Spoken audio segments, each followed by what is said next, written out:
우리는 병력이 어떻게 항복하는지는 현대전에서도 잘 알고 있습니다. 군인들은 포위당하고 흰 깃발을 흔듭니다.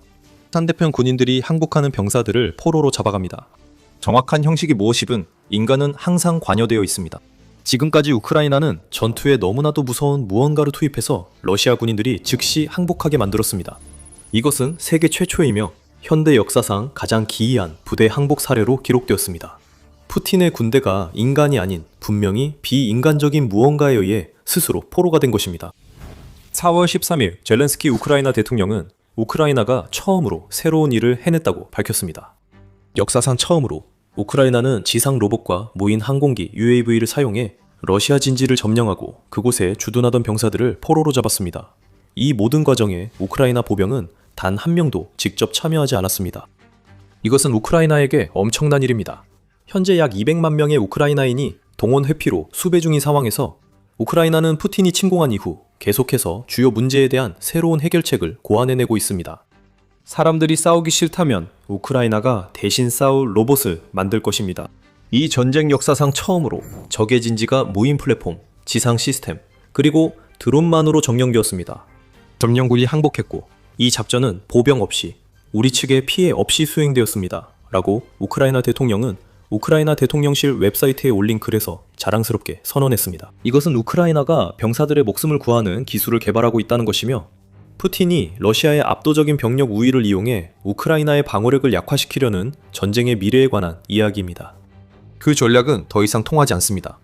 우크라이나는 인력을 변수에서 제외함으로써 영토를 되찾고 항복을 받아내고 있습니다. 잠시 러시아 병사의 낡은 군화를 신어봅시다.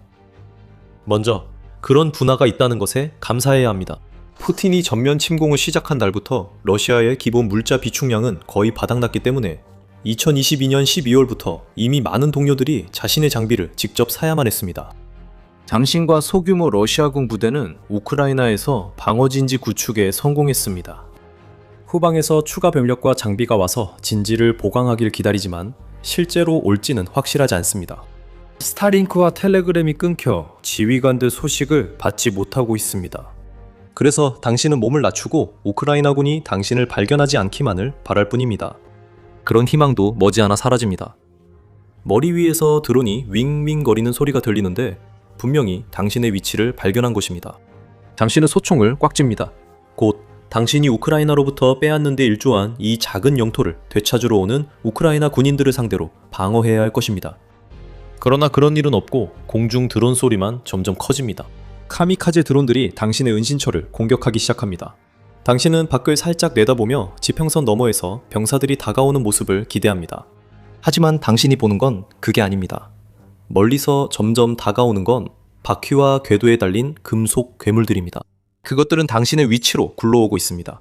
그리고 당신은 소총 한 발 쏴보지 않아도 소화기 사격으로는 그것들을 막을 수 없다는 걸 이미 알고 있습니다. 머리를 내미는 순간 FPV 드론이 바로 날아와 발포가 불가능합니다. 그러고 나서 모든 것이 멈춥니다. 다시 보면 하늘과 땅에 나뉘어 전체 로봇 부대가 당신 앞에 있습니다. 당신에게 선택지는 두 가지뿐입니다. 기계들에게 죽거나 항복해 잡혀가는 것뿐입니다. 당신은 대부분의 사람들보다 똑똑합니다. 백기를 듭니다. 그리고 그렇게 당신과 동료들은 점령했던 영토를 잃게 되고 우크라이나는 전 세계적으로 처음 시도되는 새로운 전략을 성공시키며 이제 이 전략을 전장 전체에 걸쳐 펼칠 준비가 된 것처럼 보입니다. 하지만 잠깐만요 라고 생각하실 수도 있겠네요. 이런 이야기를 전에 들어본 적 있지 않으신가요? 이 채널에서 우크라이나가 로봇으로 러시아 병사의 항복을 유도한 영상을 본 적이 있을 겁니다. 실제로 그렇습니다. 젤렌스키가 보고한 이번 사건은 우크라이나가 오랜 시간 노력한 끝에 이룬 성과로 이전에도 지상 로봇과 무인 항공기를 이용해 러시아 병사들을 포로로 잡은 사례들이 있었습니다. 예를 들어 1월에는 우크라이나가 인공지능에 탑재된 드로이드 TW7.6이 지상 로봇을 이용해 러시아 병사 3명을 전쟁 포로로 잡았다는 소식이 전해졌습니다. 이 주장은 로봇 제조사 데브드로이드가 제기했으며 푸틴 부하들이 지상 로봇에 항복하는 영상도 공개됐습니다. 포브스도 러시아 병사들이 우크라이나 로봇 군대에 항복했다고 보도했습니다. 3월 11일 확성기가 장착된 드론에 비유적인 백기를 흔드는 병사들의 영상이 공개됐습니다. 이 드론은 항복하지 않으면 어떤 일이 일어날지 분명하게 경고하고 있었습니다. 그 사건에서 4명의 병사가 포로가 될 기회를 잡았고 아마도 몇 분 전 우크라이나 드론으로 동료들이 희생된 것을 보고 결심했을 것입니다. 2024년 8월까지도 우크라이나는 확성기 부착 드론으로 러시아 병사 항복을 유도한 전략을 사용했습니다. 이 경우 그 병사는 부대에 버려졌습니다. 그래서 자신을 죽이러 온 줄 알았던 드론이 포로로 데려가겠다고 하자 아마 매우 기뻤을 것입니다. 그러니까 요점은 우크라이나 드론과 로봇에게 항복한 사례는 이전에도 있었다는 것입니다. 이번 사건과 이전 모든 사례의 차이점은 이번이야말로 우크라이나에겐 이제부터가 진짜 중요한 국면이라는 점입니다. 지금까지의 모든 항복은 개별적으로 일어났고 우크라이나가 자국 영토 내에서 어떤 중요한 이득을 얻는 결과로 이어지지 않았습니다. 하지만 이번 사건은 다릅니다. 그리고 그 차이점은 우크라이나가 러시아 군인을 항복시켰을 뿐만 아니라 드론과 지상 로봇을 이용해 이들이 점령했던 영토도 탈환했다는 점입니다. 젤렌스키는 영토 해방 위치를 구체적으로 밝히지 않았지만 주로 남부에서 발생한 것으로 보입니다. 우크라이나는 1월 말부터 남부 지역에서 반격을 이어오고 있으며 그 결과 약 480제곱킬로미터, 즉 약 185제곱마일의 영토를 되찾았습니다. 이제 여기에 우크라이나의 드론과 지상 로봇이 방금 해방한 영토까지 더할 수 있습니다. 이는 보병 투입 없이 달성됐습니다. 젤렌스키는 볼라야, 테르밋, 아르달, 라텔, 프로텍터, 스네이크 등 우크라이나의 여러 로봇 시스템을 신속하게 언급했습니다. 그는 이 시스템들 중 어떤 것이든 또는 이들 중 어느 것도 우크라이나가 방금 해낸 세계 최초의 성과에 관여했는지에 대해서는 언급하지 않았지만 매우 흥미로운 다른 점을 지적했습니다. 우크라이나 로봇들이 되찾는 것은 영토뿐만이 아닙니다. 그 기계들은 전선에서 생명을 구하고 있습니다.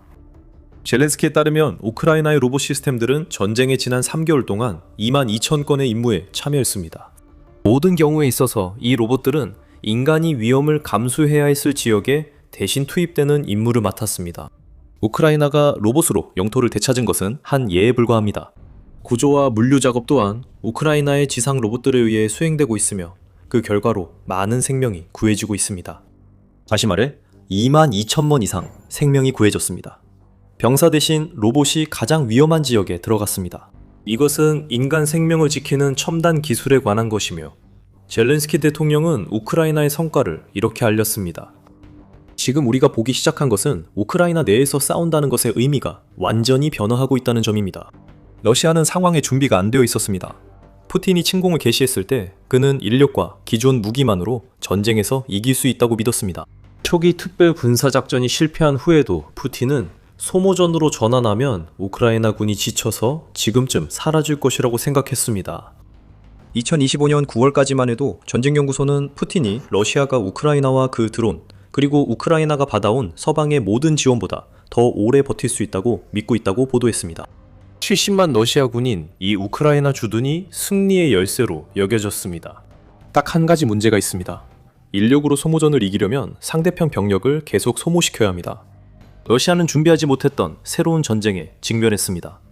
젤렌스키가 말했듯이 미래는 이미 전선에 있으며 우크라이나가 만들어가고 있습니다.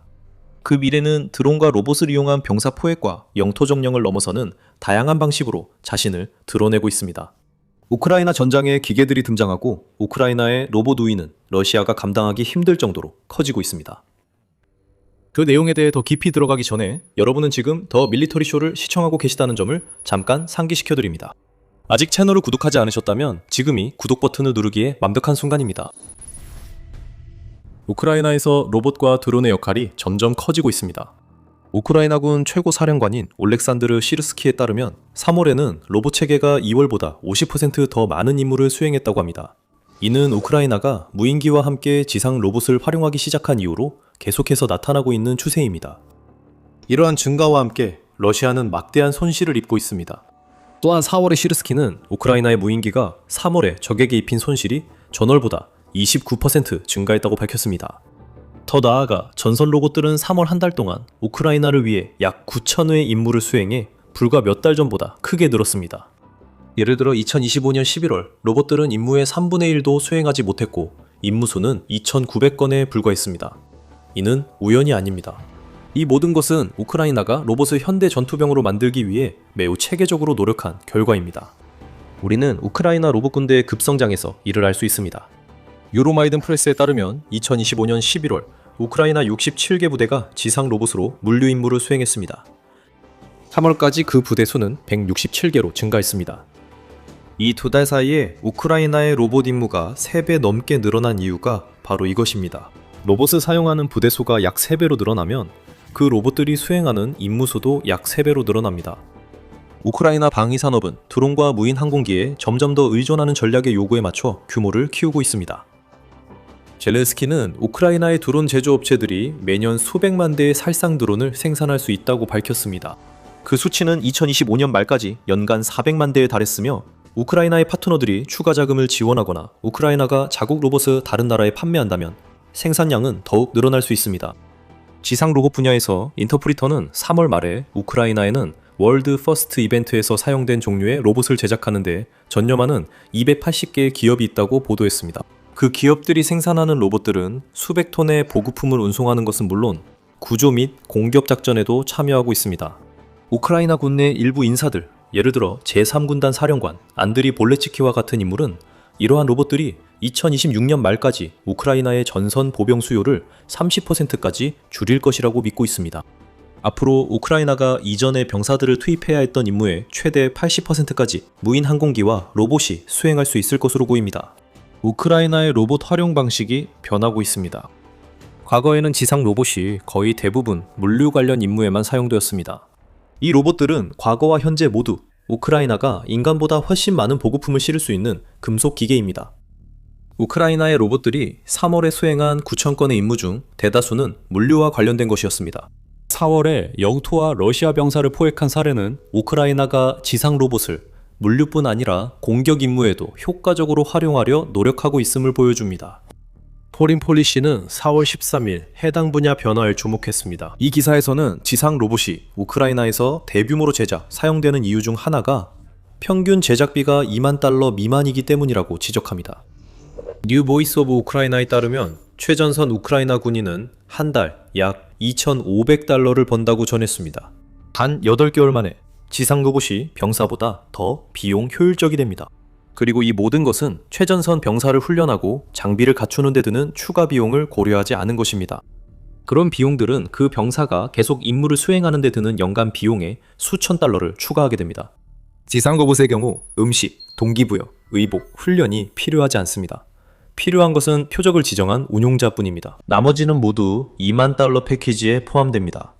로봇이 폭발물이나 전투용 소총을 장착하면 추가 비용이 발생할 수 있습니다. 우크라이나의 로봇 중심 전략에는 이제 드러나기 시작한 단점들이 있습니다. 러시아 전자전, 즉 EW가 대표적입니다. 우크라이나 로봇에는 소프트웨어가 탑재되어 있으며 러시아의 새로운 전자전에 대응하기 위해 매달 자주 업데이트됩니다. 우크라이나가 스스로 사살 구역을 넓혀감에 따라 로봇과 무인기는 부대에 도착한 후에 반드시 개조되어야 합니다. 두 번째 문제는 오히려 긍정적입니다. 사살 구역이 넓을수록 더 많은 러시아 병사들이 우크라이나 방어선에 접근하기도 전에 사망합니다. 러시아군이 공격하기 전에 드론이 가득한 지역을 더 많이 통과해야 한다면 부대들은 몇 가지 개조 작업을 기꺼이 할 것입니다. 단점에도 불구하고 우크라이나가 러시아보다 드론과 로봇에서 우위가 커지고 있음이 분명하며 그 효과가 점점 드러나고 있습니다. 우크라이나 전장과 러시아 내에서 우크라이나 로봇 군대가 큰 혼란을 일으키고 있습니다.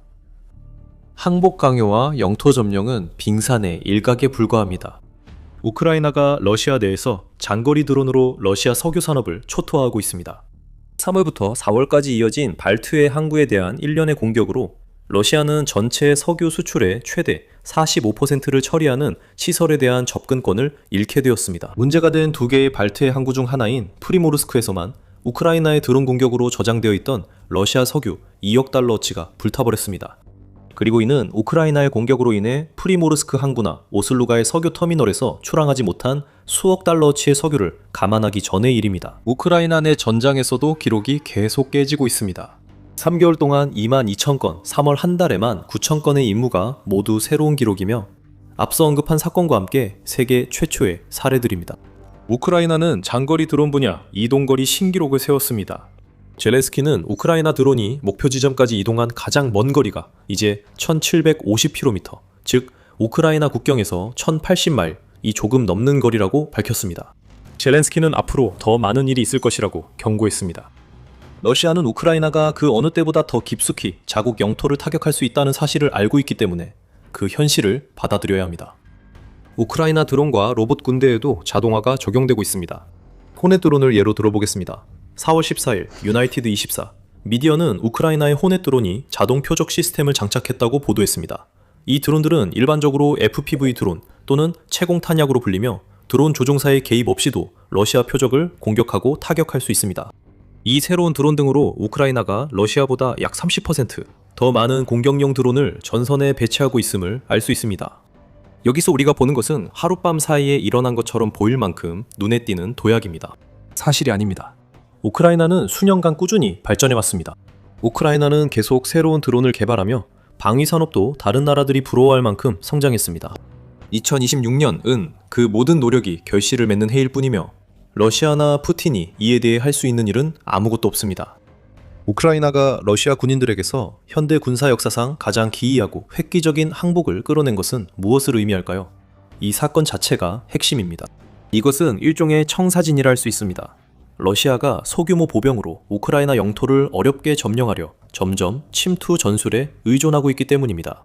우크라이나가 방금 보병 없이 해방작전에서 사용한 UAV와 지상 로봇의 조합은 전선 곳곳에서 비슷한 임무의 기준을 세울 수 있습니다. 러시아의 진지가 완전히 견고하지 않은 곳, 그리고 침투 부대가 전진하고 있는 많은 지역에서 우크라이나는 이제 보병의 위험을 없애고 효과가 입증된 새로운 선택지를 갖게 되었습니다. 러시아는 드론 전쟁에 직접 맞서고 있습니다. 그 총은 장전되었고 탄약도 준비됐습니다. 이제 푸틴과 측근들의 면전에 발사할 준비가 됐습니다. 지상 로봇이 전장을 누비며 병사 포획, 우크라이나군 대피, 보급품 전달을 수행합니다. 무인 항공기, UAV들이 전선, 살상구역, 후방, 그리고 러시아 내부에서까지 러시아를 초토화시키고 있습니다. 우크라이나는 더 많은 드론, 더 나은 기술, 지속적인 지원을 받고 있으며 어쩌면 그 모든 것보다 더 중요한 계속 싸워야 할 이유가 있습니다. 러시아 군인들은 원치 않는 전쟁에 갇혀 로봇에 항복하고 있습니다. 우크라이나의 새로운 전투 방식은 푸틴이 전선으로 내모는 러시아 군인들에게 전쟁을 더욱 견딜 수 없게 만듭니다. 지금 이 순간 도네츠크의 러시아 군인들은 우크라이나의 로봇 전력 우위가 얼마나 거대해졌는지 뼈저리게 체감하고 있습니다. 도네츠크에서 러시아에 심각한 문제가 발생 중입니다. 30일 동안 9,000번의 임무. 이것이 우크라이나 전쟁에서 나온 최신 헤드라인입니다. 우크라이나가 러시아에 대해 역사에 남을 만큼 엄청난 일을 해낸 것입니다. 러시아는 무릎을 꿇었습니다. 우크라이나의 지상 드론이 러시아를 그렇게 만들었습니다. 우크라이나가 지금 가진 것은 러시아를 죽음에 이르게 하고 푸틴의 점점 약해지는 군대를 이길 열쇠가 될 무인 무기군단입니다. 로봇 공세는 현실입니다. 푸틴은 실제로 기계들의 반란이 일어나는 것을 눈앞에서 마주하고 있습니다. 3월은 우크라이나의 지상 로봇 분야에서 엄청난 달이었습니다. 러시아와의 전쟁에서 이 혁신적인 기술의 사용이 모든 과거 기록을 깼기 때문입니다. 지난 한 달 동안 우크라이나는 지상 로봇을 이용해 9,000회가 넘는 임무를 수행했습니다. 이는 이 로봇들이 우크라이나 군대의 핵심적인 부분이 되고 있을 뿐만 아니라 주어진 모든 임무를 성공적으로 수행하고 있다는 것을 보여줍니다. 이런 성공이 우리가 기록적 작전 수치를 보는 주된 이유입니다. 우크라이나 국방부는 차트를 통해 무인 지상 차량 UGV라고도 불리는 지상 로봇에 대한 우크라이나의 의존도가 불과 5개월 만에 얼마나 크게 증가했는지를 보여주며 이 사실을 강조하고 있습니다. 2025년 11월 이러한 UGV들은 약 2,900회의 임무를 수행했습니다. 이는 이미 하루에 거의 100회의 임무가 완료되었다는 인상적인 수치입니다. 하지만 이것은 우크라이나가 전쟁에 투입할 대규모 UGV 물결의 시작에 불과했습니다. 12월이 되자 한 달 동안 완료된 지상 로봇 임무의 수는 거의 2배에 가까워졌고 우크라이나의 UGV들은 5,200건이 넘는 임무를 수행했습니다. 1월 월간 UGV 임무가 2,000건 이상 추가됐습니다. 2월엔 잠잠해 UGV 임무가 400건 증가해 총 7,900건을 약간 넘었습니다. 그러나 3월엔 우크라이나가 UGV 사용을 다시 급격히 늘렸습니다. 한 달 동안 9,000건 임무 완료. 이는 매일 290건이 넘는 지상작전에 UGV가 투입된다는 뜻입니다. 여기서 하나의 패턴이 드러나기 시작합니다. 우크라이나는 전선에서 인력 부족 등 여러 문제에 직면했으며 이는 추후 자세히 다룰 예정입니다. 이런 상황에서 우크라이나는 과거 패배가 예상됐던 전쟁에서 경쟁력을 유지시킨 핵심 요소에 의지했습니다. 기술은 오랫동안 우크라이나를 지탱해왔으며 2026년에는 드론과 로봇 분야의 우크라이나 전문성이 두드러집니다. 올해가 전쟁의 전환점이 될 전망입니다. 로봇의 역할이 점점 커지고 있습니다. 우크라이나는 무인 지상 차량 주비V, 이 수행하는 임무의 수뿐만 아니라 현재 이를 강조하고 있습니다. 유로마이든 프레스는 우크라이나의 최신 성과에 대한 보도에서 UGV 작전이 증가함에 따라 UGV를 사용하는 우크라이나 부대의 수도 급격히 늘었다고 지적하고 있습니다. 2025년 11월만 해도 우크라이나군의 67개 부대만이 지상 로봇을 사용하고 있었습니다. 현재는 우크라이나의 167개 부대가 이제 지상 로봇을 사용하고 있습니다. 그 중에는 국방부가 최고의 성과를 낸 부대로 꼽은 부대들도 있습니다. 일독립 의무대대는 우크라이나 지상 로봇의 놀라운 진화를 살펴볼 때 무인 지상 차량을 적극적으로 활용하고 있습니다.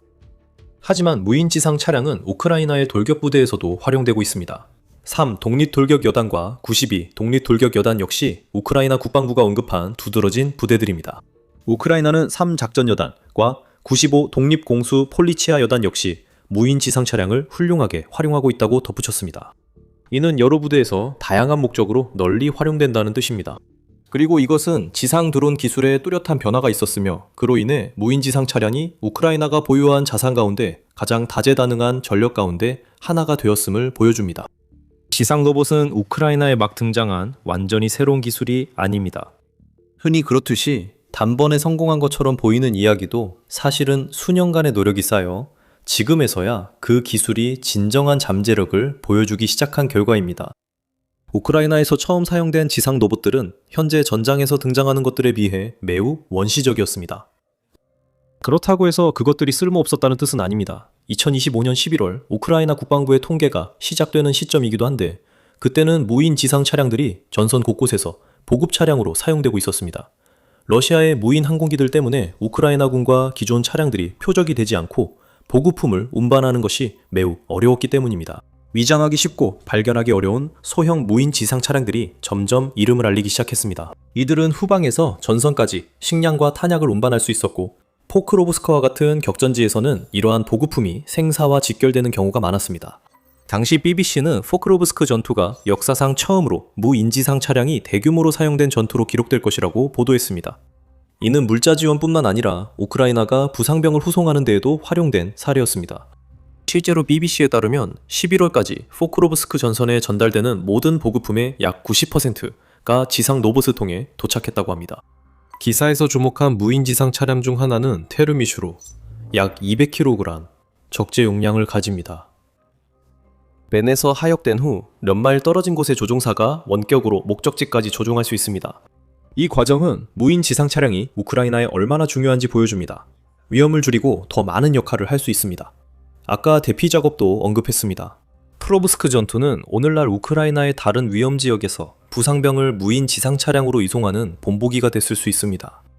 4월 7일 유나이티드 24 미디어는 우크라이나가 24시간 만에 지상 로봇으로 6건의 대피 작전을 성공적으로 수행했다고 보도했습니다. 그 로봇들은 적어도 외관과 기능 면에서는 복잡하지 않습니다. 그 로봇들은 바퀴 달린 들것처럼 보이며 종종 부상병을 실을 막대가 붙어 있습니다. 이 로봇들은 부상병을 사람이 옮기는 것보다 훨씬 빠르게 먼 거리를 이동시킬 수 있습니다. 유나이티드 24 미디어가 보도한 24시간 작전에서 우크라이나의 무인 지상 차량 2대가 합쳐서 약 300km, 즉 약 186마일의 거리를 이동했습니다. 24시간 내에 그 거리를 이동할 수 있는 사람을 찾는다면 현실에는 없는 병사를 찾은 것이나 다름없습니다. 무인 지상 차량 덕분에 우크라이나 군인 6명이 생존했습니다. 우크라이나의 지상 로봇 기술 때문에 사망한 러시아 군인들도 있습니다. 기술 발전으로 우크라이나는 무인 지상 차량을 물자 수송, 부상자 후송 외에도 활용하고 있습니다. 한때 무해했던 차량들이 이제는 치명적인 무기로 변하고 있습니다. 이런 용도 때문에 러시아에 심각한 상황이 발생하고 있습니다. 하지만 그 이야기에 들어가기 전에 여러분은 지금 더 밀리터리 쇼를 시청하고 계십니다. 아직 채널을 구독하지 않으셨다면 지금이 바로 구독하기에 완벽한 시간입니다. 그래야 저희 영상들을 절대 놓치지 않으실 수 있습니다. 2026년 우크라이나는 대규모 무장 무인 지상 차량 UGV 배치 캠페인을 시작했습니다. 이 킬러 로봇들은 우크라이나가 수송과 후송에 사용하는 로봇보다 러시아군에 훨씬 더 파괴적이고 실질적으로 존재감을 드러내고 있습니다. 우크라이나는 혁신과 모든 자원을 활용해 치명적 무기를 만들어내며 이 분야에서 두각을 나타냅니다. BBC는 우크라이나 K2 여단이 처음으로 전용 무인 지상 차량 UGV 대대를 보유했으며 이 부대가 지상 로봇에 칼라시니코프 기관총을 장착하기 시작했다고 보도했습니다. 올렉산드르 아판사예프 K2 여단 UGV 대대장은 보병이 나타나기를 두려워할 전장에서 이들이 사격을 개시하지만 UGV는 자신의 존재를 기꺼이 걸고 임무를 수행한다고 언급했습니다. 푸틴이 우크라이나 영토에 잠입시키기 위해 보낸 소규모 러시아 병력에게 이 일이 어떤 의미일지 상상해 보십시오. 그 부대들은 하늘에 드론이나 지상에 병사가 있을 것이라고 예상할 수 있지만 결국 그들은 위에 기관총이 장착된 작은 탱크처럼 보이는 것과 마주하게 됩니다. 항복만이 유일한 선택이며 신속히 해야 합니다. 무인 지상 차량은 청화를 쏘고 바로 다음 목표로 이동하기 때문입니다. 그것은 고민할 필요도 없고 죽음이라는 개념도 없습니다. 러시아군이 무력화해도 또 다른 기계로 대체될 수 있습니다.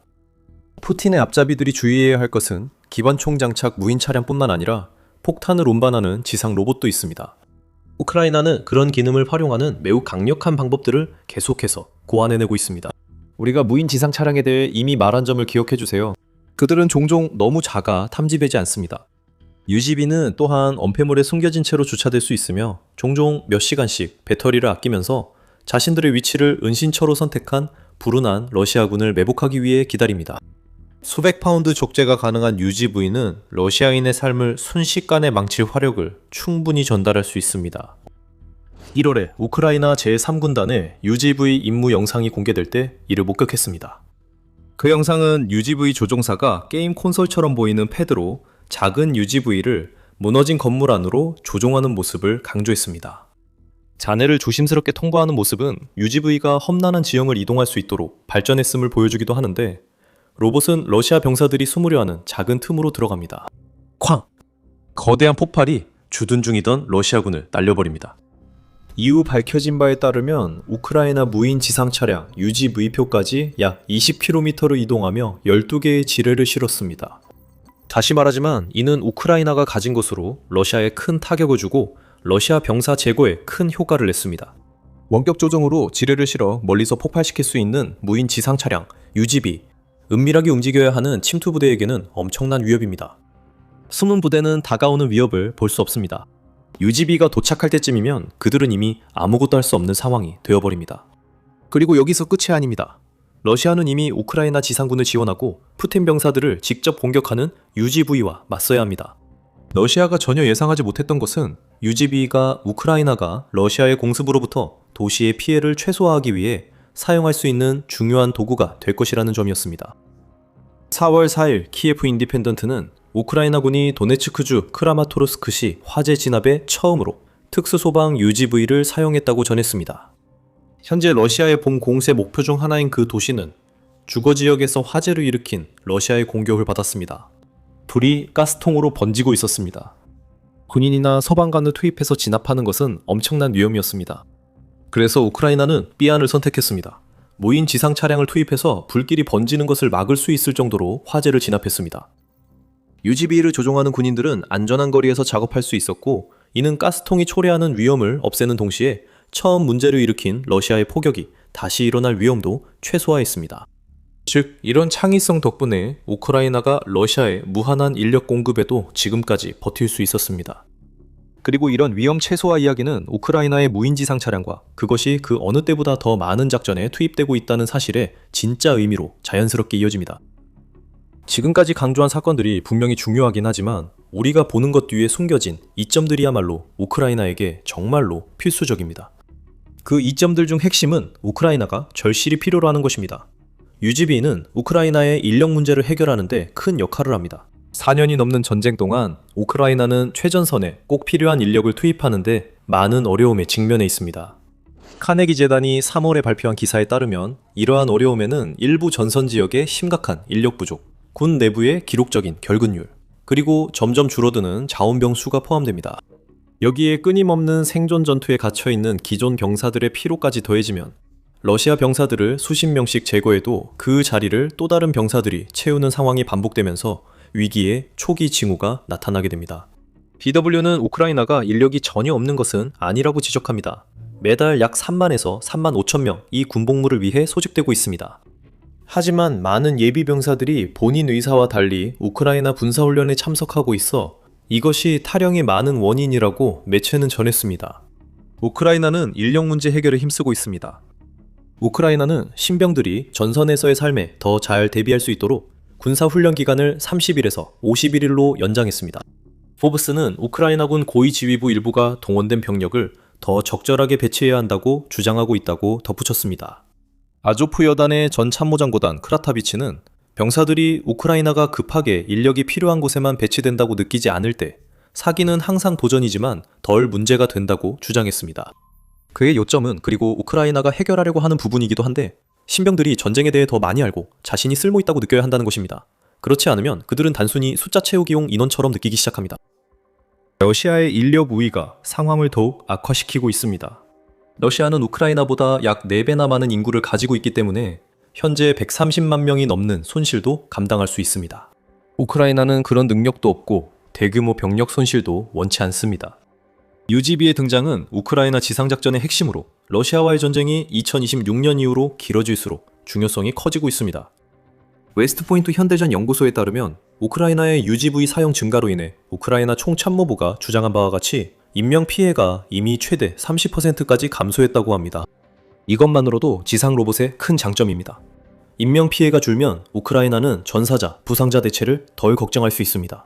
이로 인해 우크라이나는 배치와 훈련의 어려움을 더 잘 대처할 수 있습니다. 실제로 신병들에게 21일 추가 훈련을 제공하는 사례가 있습니다. 우크라이나에게 UGV는 푸틴의 군대에 가해지는 손실을 늘리는 것만큼이나 자국 병력의 손실률을 늦추는 데에도 중요한 역할을 합니다. 지상 로봇이 공격 전력으로 활용될 수 있음이 입증되고 있습니다. 그러나 러시아 병력과 장비를 가장 빠르게 파괴하는 무기는 여전히 우크라이나의 무인 항공기입니다. 공중 드론들이 우크라이나의 광대한 살상지대에서 병사들을 대체하고 있습니다. UGV는 물자 수송과 의무 후송을 대신하고 있습니다. 유나이티드24 미디어에 따르면 우크라이나군 내부에서는 UGV가 모집으로는 충원할 수 없는 병력을 대체할 열쇠가 될 수 있다고 믿는 이들도 있습니다. 즉, 실제로 그들이 말한 만큼 대체하고 있다는 뜻입니다. 우크라이나 제3군단 지휘관 안드리 빌레츠키는 러시아 침투자에게 지뢰를 전달한 UGV 이야기로도 알려졌는데 우크라이나가 혁명의 문턱에 있다고 말합니다. UGV는 우크라이나 지상작전 병력의 3분의 1을 완전히 대체할 수 있습니다. 그 예측이 현실이 되면 우크라이나의 엄청난 호재입니다. 우크라이나의 인력 부담이 크게 줄어들 것입니다. 최전선에 있는 군인들도 더 자주 교대할 수 있게 되어 더 잘 휴식한 군인들이 로봇과 드론의 지원을 받아 러시아에 점점 지쳐가는 군대와 싸울 수 있게 됩니다. 이 모든 이점을 생각해보면 우크라이나가 가능한 한 많은 무인 지상 차량, 무기계를 만들기로 결심한 것이 놀랄 일은 아니겠죠. 이 모든 로이 연구소에 따르면 현재 우크라이나에는 UGV 제작 기업이 280곳이나 있습니다. 3월 30일 기사에 따르면 우크라이나 제3강습여단 이 무인 지상 차량 UGV로 운반한 물자는 병사 10,000명, 이 각자 20kg씩 들어야 할 양, 즉 약 44파운드의 장비를 들 수 있어야 한다고 언급됐었습니다. 이것은 우크라이나에게 엄청난 차이를 만들어내는 요소이기 때문에 UGV에 대한 투자는 선택이 아닌 필수입니다. 제임스타운 재단은 우크라이나가 2026년 한 해에만 2만 대 이상의 UGV를 생산할 계획이라고 덧붙였습니다. 각 로봇이 100kg의 장비를 운반할 수 있다면 이는 매우 보수적으로 추정해도 5만 명의 병사를 모집하는 것과 같은 효과입니다. 로봇은 물리에서 인간 병사보다 더 많은 일을 할 수 있습니다. 그런 효율성은 2026년 봄과 여름 러시아가 총알바지 병력으로 우크라이나 방어선을 집중 공격하려는 시도에 적응하는 우크라이나에게는 매우 소중한 자산입니다. 러시아는 무인 지상 차량 UGV 소모전 전략에 위협이 된다는 것을 인식하고 있습니다. 러시아는 우크라이나의 무인 지상 차량 느체즘 후계 후 우크라이나가 아끼고 싶어하는 인력을 투입하여 있는 나라입니다. 러시아는 강요하려 하고 있습니다. 4월 6일 리가전넛 보고서에 따르면 러시아는 우크라이나의 무인 지상 차량만을 겨냥한 전담 부대를 창설했습니다. 이 부대들은 러시아가 우크라이나 물류망을 공격하려 만든 기존 부대의 연장선입니다. 이제 그들은 병사가 할 수 없는 일을 해내는 로봇적을 더 어렵게 발견하게 됐습니다. 러시아의 우크라이나 저지 시도는 실패하고 있으며 한 달간 무인 지상 차량이 9,000번 임무를 수행한 것이 이를 증명합니다. 하지만 푸틴과 그의 군대는 우크라이나에서 벌어지는 일이 시작에 불과하다는 사실에 대비하지 못했습니다. 더 많은 무인 지상 차량이 오고 있습니다. 수천 대가 더 오고 있습니다. 우크라이나가 빠르게 대규모 로봇 군대로 전환하면 러시아의 4년 넘는 병력 우위도 의미 없어집니다. 살과 기계의 전투에서는 살이 집니다. UGV는 러시아를 소모시키는 우크라이나 전략의 핵심이 될 수 있습니다. 여기서 우리는 우크라이나의 혁신적인 전쟁 방식이 러시아를 다시 수세로 몰아넣은 사례를 보고 있습니다. 혁신은 주목받지 않을 수 없었습니다. 하늘을 올려보세요. 새인가요? 비행기인가요? 아니요, 그건 너무나도 비인간적인 무언가라서 러시아 군인들이 대거 우크라이나에 항복하게 만들고 있습니다. 우크라이나가 이것을 보낼 때마다 푸틴의 군인들은 임박한 죽음을 피하려고 필사적으로 백기를 흔들며 항복합니다. 이 사악하고 비정한 것을 우크라이나는 겨울 내내 몇 번이고 풀어놓았습니다. 그리고 이것은 2026년에 이미 그랬던 것보다 훨씬 더 중요한 무기가 될 것입니다. 우리가 지금 무엇에 대해 이야기하고 있는지 짐작하셨나요? 바로 우크라이나의 드론들이고, 이 드론들은 겨울 내내 러시아 군인들을 항복하도록 몰아붙였습니다.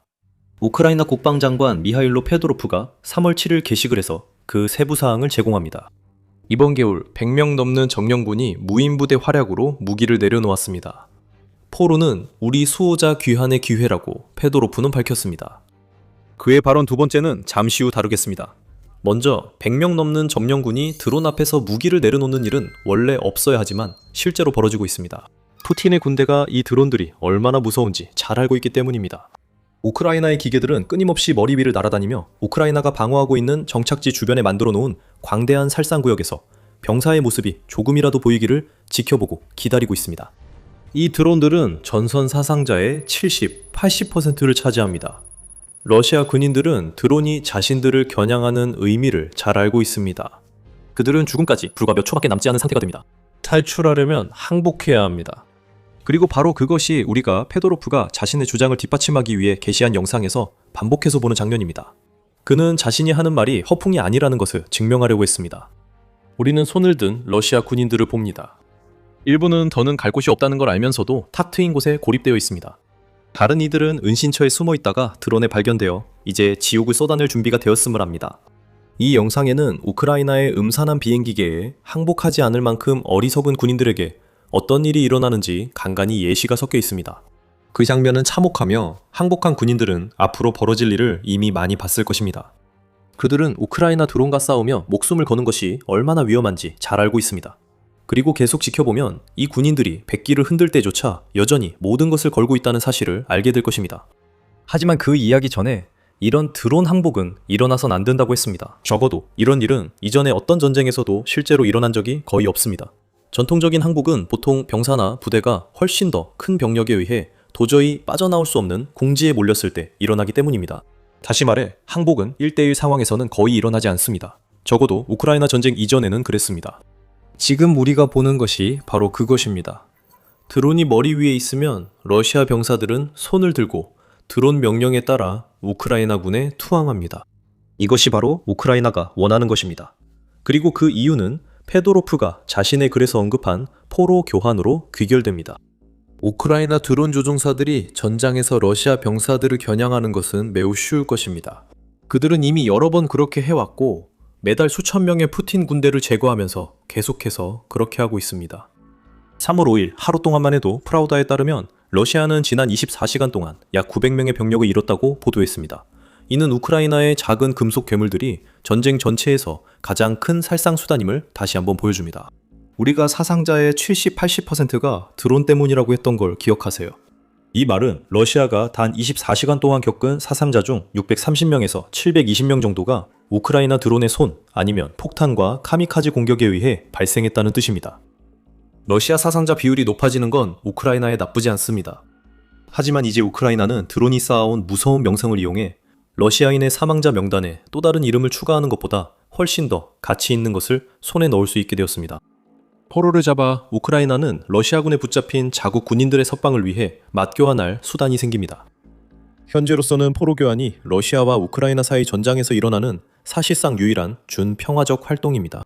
따라서 겨울 동안 드론이 100명 넘는 러시아 군인을 포로로 잡은 것만으로도 더 많은 우크라이나 군인을 집이나 전장으로 돌려보낼 수 있는 중요한 협상력을 제공합니다. 최근 이런 포로 교환이 이루어지는 것을 직접 목격했습니다. 페도로프가 우크라이나 드론이 겨울 동안 어떤 성과를 거뒀는지 밝히기 하루 전, 알자지라는 우크라이나와 러시아가 이틀간의 포로 교환을 완료해 양측이 각각 500명의 포로를 돌려받았다고 보도했습니다. 우크라이나 드론이 붙잡은 군인들 중 일부가 이번 교환에 포함됐을까요? 확실하진 않지만 그랬을 가능성이 높습니다. 그리고 만약 그랬다면 러시아 군인들에게 두려움의 대상이던 우크라이나 기계들이 러시아 포로가 되어 고통받거나 죽을 뻔한 우크라이나인들을 간접적으로 구원했다는 극도의 아이러니가 생깁니다. 하지만 이제 여러분은 이 모든 것이 어떻게 이루어지는지 궁금해하실 수도 있습니다. 결국 우리가 방금 말씀드린 것처럼 군인들이 항복하는 전통적인 방식은 드론과는 아무런 관련이 없습니다. 그럴 수가 없었죠. 드론은 전쟁 전에도 있었지만 실용적인 도구로 주목받은 건 우크라이나가 푸틴의 침략에 맞서 영토를 방어하면서였습니다. 그리고 바로 이러한 혁신과 새로운 드론 설계를 통해 방어력을 강화함으로써 우크라이나는 자국 군인이 포로를 직접 잡는 순간에 현장에 있지 않아도 포로를 생포할 수 있는 능력을 개발할 수 있었습니다. 이것이 이루어지는 몇 가지 예가 있습니다. 인공지능, 즉 AI가 일부 경우 역할을 합니다. 1월 27일 유나이티드 44 미디어는 우크라이나의 AI 지상 로봇이 전투 중 3명의 군인을 생포했다고 보도했습니다. 문제가 된 로봇은 드로이드 TW7.615 데브 드로이드에서 제작했으며 우크라이나 제3독립강습여단 소속의 한 병사가 원격으로 조종하고 있었습니다. 우리 전투원들에게 위험을 주지 않고 임무가 원격으로 완수되었습니다. 교환 자원이 보충되었습니다. 이것이 현대전의 모습입니다. 여단은 포획 사실을 발표하며 로봇이 최전선에 있고 사람들은 안전하다고 밝혔습니다. 드로이드 TW7.62는 뉴모 플랫폼 기반의 원격 조종 무인 지상 차량입니다. 그것만으로도 러시아 군인에게는 충분히 항복할 유인책이죠. 소형 화기로는 멈출 수 없는 거대한 금속 덩어리가 몇 초 만에 당신을 산산조각 낼 수 있는 기관총을 장착하고 달려든다고 상상해보세요. 왜 사람들이 순식간에 손을 들고 항복하는지 짐작할 수 있을 겁니다. 여기서 인공지능은 드론 장착 총의 정확도와 사격 효율을 높이기 위해 사용됩니다. 러시아 경사 3명은 우크라이나 지상 드론이 동료를 정확히 파괴하는 걸 보고 그런 싸움에 휘말리기 싫어 항복했을 것입니다. 어쨌든 드론이 항복하는 병사들을 우크라이나 진영으로 유도하여 공식적으로 포로로 잡히게 한 것으로 보입니다. 이것이 이 모든 작동의 핵심인 것 같습니다. 드론은 직접 케이블, 타이나 체포는 못하지만 큰 위협으로 병사가 항복하게 만들 수는 있습니다. 병사는 얼굴 앞 드론의 위협 아래 스스로 무장을 해제한 뒤 우크라이나가 원하는 위치로 유도돼 포로화됩니다. 이것이 2월 17일 유나이티드 24 미디어가 보도한 사건에서 일어난 일인 것 같습니다. 그 사건에서 2명의 러시아 병사가 처음에는 우크라이나 드론에 항복했고 이후 3명의 동료들도 똑같이 항복하도록 설득했습니다. 우크라이나는 어떻게 그 일을 해냈을까요? 유나이티드 24 미디어에 따르면 해당 드론에는 확성기가 장착되어 있었고 우크라이나는 그 확성기를 통해 드론이 순찰 중이던 북슬로보잔스키 방향에서 발견된 러시아 병사들에게 앞으로 일어날 일에 대한 경고를 크게 방송했다고 합니다. 러시아 병사들아, 너희가 어디에 숨어 있는지 알고 있다. 마지막 기회를 주겠다. 1시간 후 완전히 파괴될 것이다. 항복하면 살고 가족에게 돌아갈 수 있다. 어제 너희와 이동한 모든 부대는 이미 파괴되어 들판에 누워있다는 메시지가 확성기로 전해졌다. 이것이 선전이 실제 힘으로 바뀐 것이다. 푸틴 병사들이 가장 끔찍하게 느끼는 점은 이 경고가 100% 정확하다는 사실을 스스로 안다는 것이다. 그들은 동료들이 우크라이나 드론에 의해 집단 사망하는 것을 직접 봤다. 이처럼 노골적인 경고를 보내는 비인간적 무기는 진지하게 받아들여야 한다. 이 경우 러시아 병사 5명이 메시지를 받았다. 그들은 드론을 따라 안전한 곳으로 이동해 항복했고 대부분이 그렇게 했다. 유나이티드 24 미디어에 따르면 러시아 병사들 몇몇이 항복하려던 이들 중 한 명에게 총격을 가했다. 이는 푸틴 군인들이 백기를 들고 항복할 때 목숨을 걸고 있음을 보여준다. 무언가를 해도 망하고 안 해도 드론에 파괴된다. 우리는 이 문제를 더 깊게 다룰 예정이다. 하지만 그 이야기에 들어가기 전에 이와 비슷한 내용이 더 많이 준비되어 있다. 더 밀리터리 쇼에서 유익함을 얻고 있다면 영상을 놓치지 않도록 구독하는 것을 잊지 말라. 러시아 군인들은 우크라이나 드론에 항복할 때 어떻게 목숨을 걸고 있을까? 결국 그들이 겪는 최악의 상황은 끝났다고 생각할 수 있지 않나. 그들은 드론에 의해 폭발하지 않았고 이제 우크라이나 포로 수용소로 옮겨져 러시아로 교환될 때까지 기다린다. 그게 그렇게 쉽진 않아. 푸틴은 러시아 항복 병사들을 매우 부정적으로 본다. 러시아의 지도자인 블라디미르 푸틴은 자신이 전선에 보낸 모든 이들이 자신의 대의를 위해 끝까지 싸울 각오가 되어 있어야 한다고 믿는 사람이야. 그리고 만약 이길 수 없는 상황에 처하게 된다면 포로로 잡히기 전에 스스로 목숨을 끊어야 한다고 생각하지. 이건 과장이 아니야.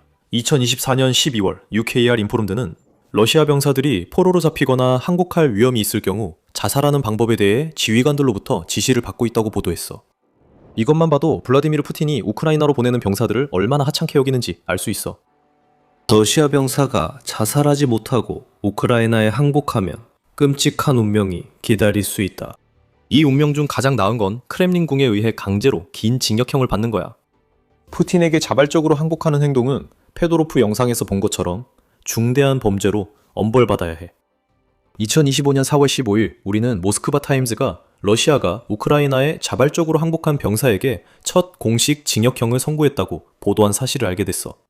그 병사의 이름은 로만 이바니신이었어.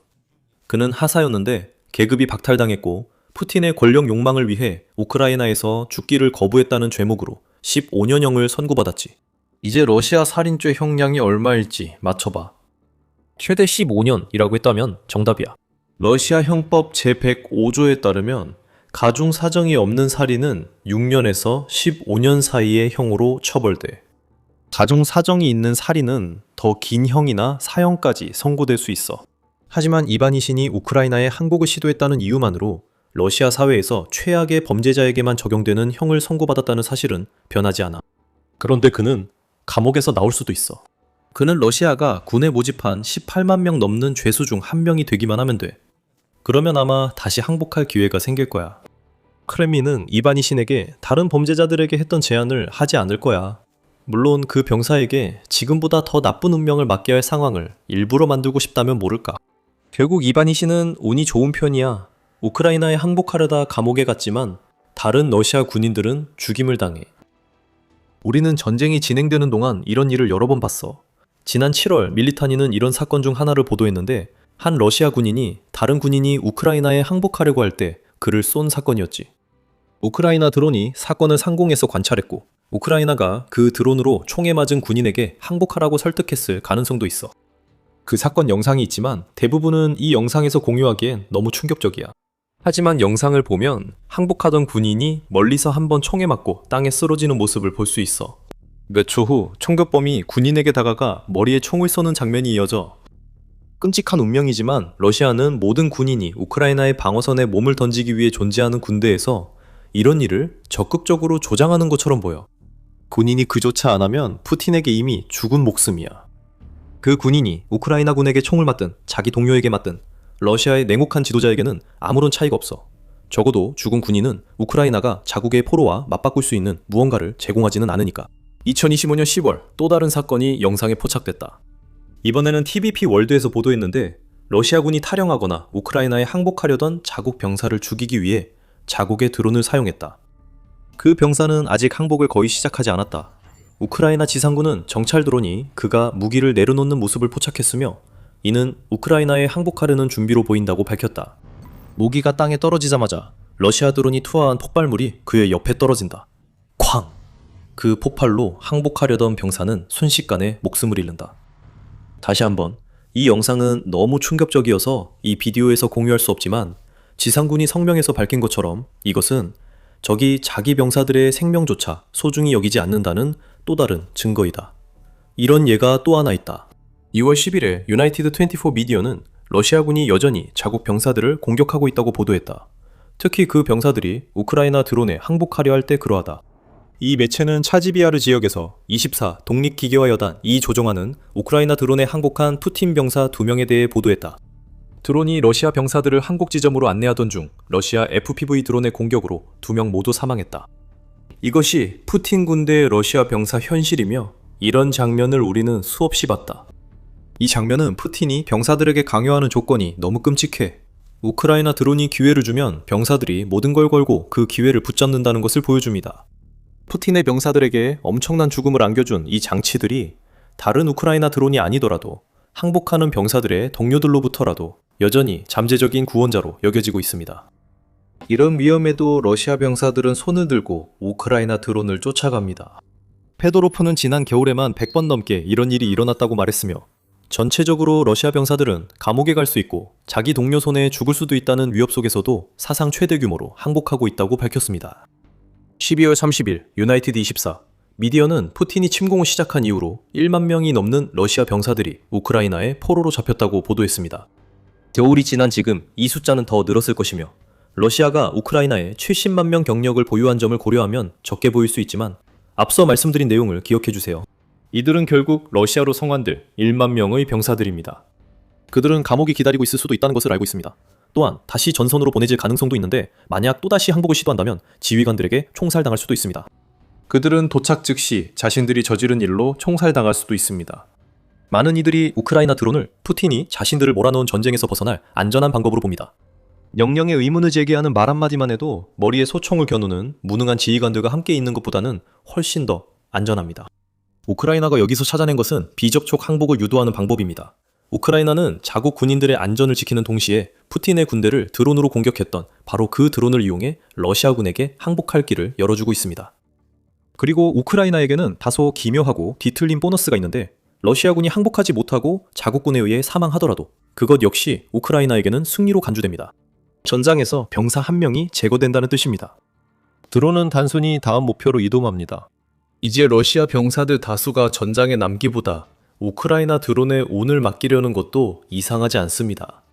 수치가 공개됐고 러시아는 현대사 최대의 병력 손실을 겪고 있습니다. 그들은 수백만 대씩 몰려오며 감정도 없고 파괴적이며 불운하게도 그들의 길을 막는 러시아 병사를 갈기갈기 찢을 준비가 되어 있습니다.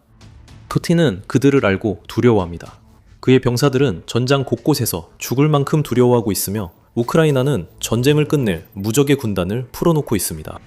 러시아 전선은 푸틴의 앞잡이들이 너무나도 잘 아는 무기 FPV 드론으로 넘쳐나고 있습니다. 우크라이나 대통령 볼로디미르 젤렌스키는 4월 13일 총기 제작자의 날 연설에서 적들이 그것을 느낄 것이라 선언했습니다. 그는 이어 우크라이나가 무기 개발 분야에서 주요 강국으로 성장했다고 선언했으며 이러한 발전을 이끄는 주된 요인은 우크라이나가 현재 생산하고 있는 수백만 대의 FPV 드론이라고 밝혔습니다.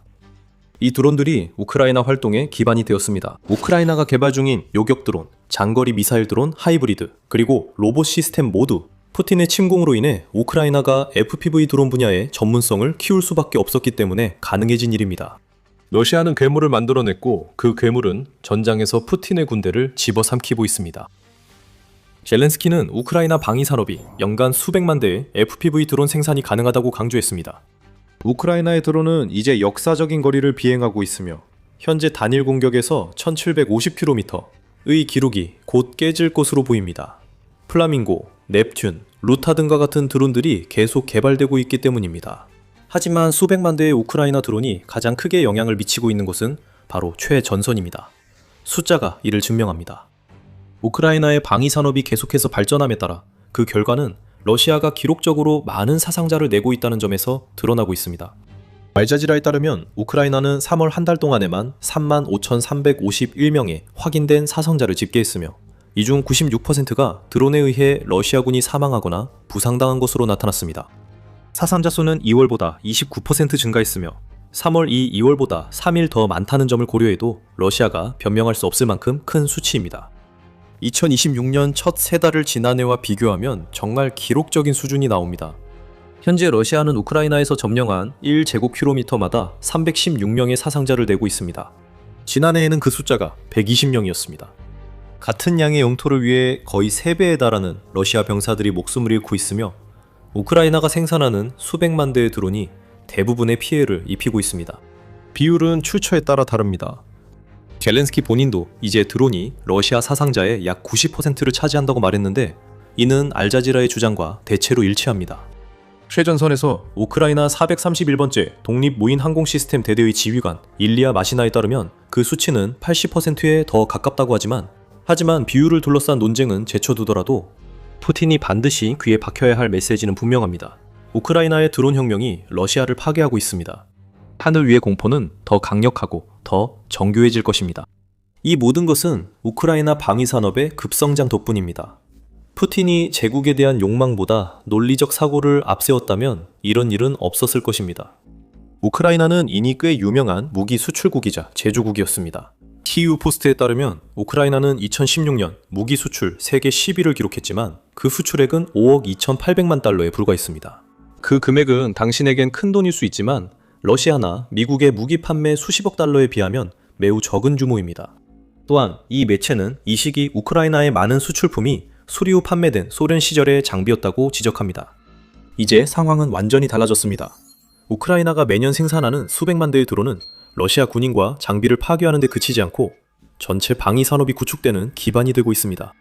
우크라이나의 공중 지상 로봇 기술 전문성은 유럽과 최근 중동에서도 주목받고 있으며 이에 따라 우크라이나 드론 생산량이 수백만 대에서 수천만 대로 늘어날 투자가 유치되고 있습니다. 곧 우크라이나 무기 산업의 성장에 대해 다시 말씀드리겠습니다.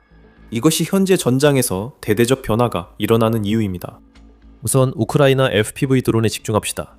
젤렌스키가 수백만 대라는 숫자를 언급할 때 우크라이나의 모든 드론을 말하고 있지만 실제로 우크라이나가 생산하는 드론의 대부분은 FPV 드론입니다. 이 FPV 드론들은 러시아군이 감당할 수 없는 힘이 되고 있습니다. 그리고 그 이유를 설명하기 위해 잠시 우리 자신을 러시아 군인의 입장에 두어보겠습니다. 텔레그래프의 훌륭한 보도를 통해 우크라이나의 FPV 드론을 전장에서 마주쳤을 때 어떤 기분인지 정확히 설명해주고 있습니다. 당신은 전장의 잔해와 불탄 초목 사이를 조심히 기억합니다. 두 가지 모두 끝없는 전쟁에서 일어나는 현상입니다. 당신은 은폐물을 찾아 몸을 숨깁니다. 머리 위로 희미한 윙윙거리는 소리가 들립니다. 밖을 살짝 내다보면 드론들이 머리 위를 맴돌고 있는 것이 보입니다. 그 드론이 공격용 FPV 드론인지 당신 위치로 FPV 드론을 불러들일 정찰 드론인지 알 수 없습니다.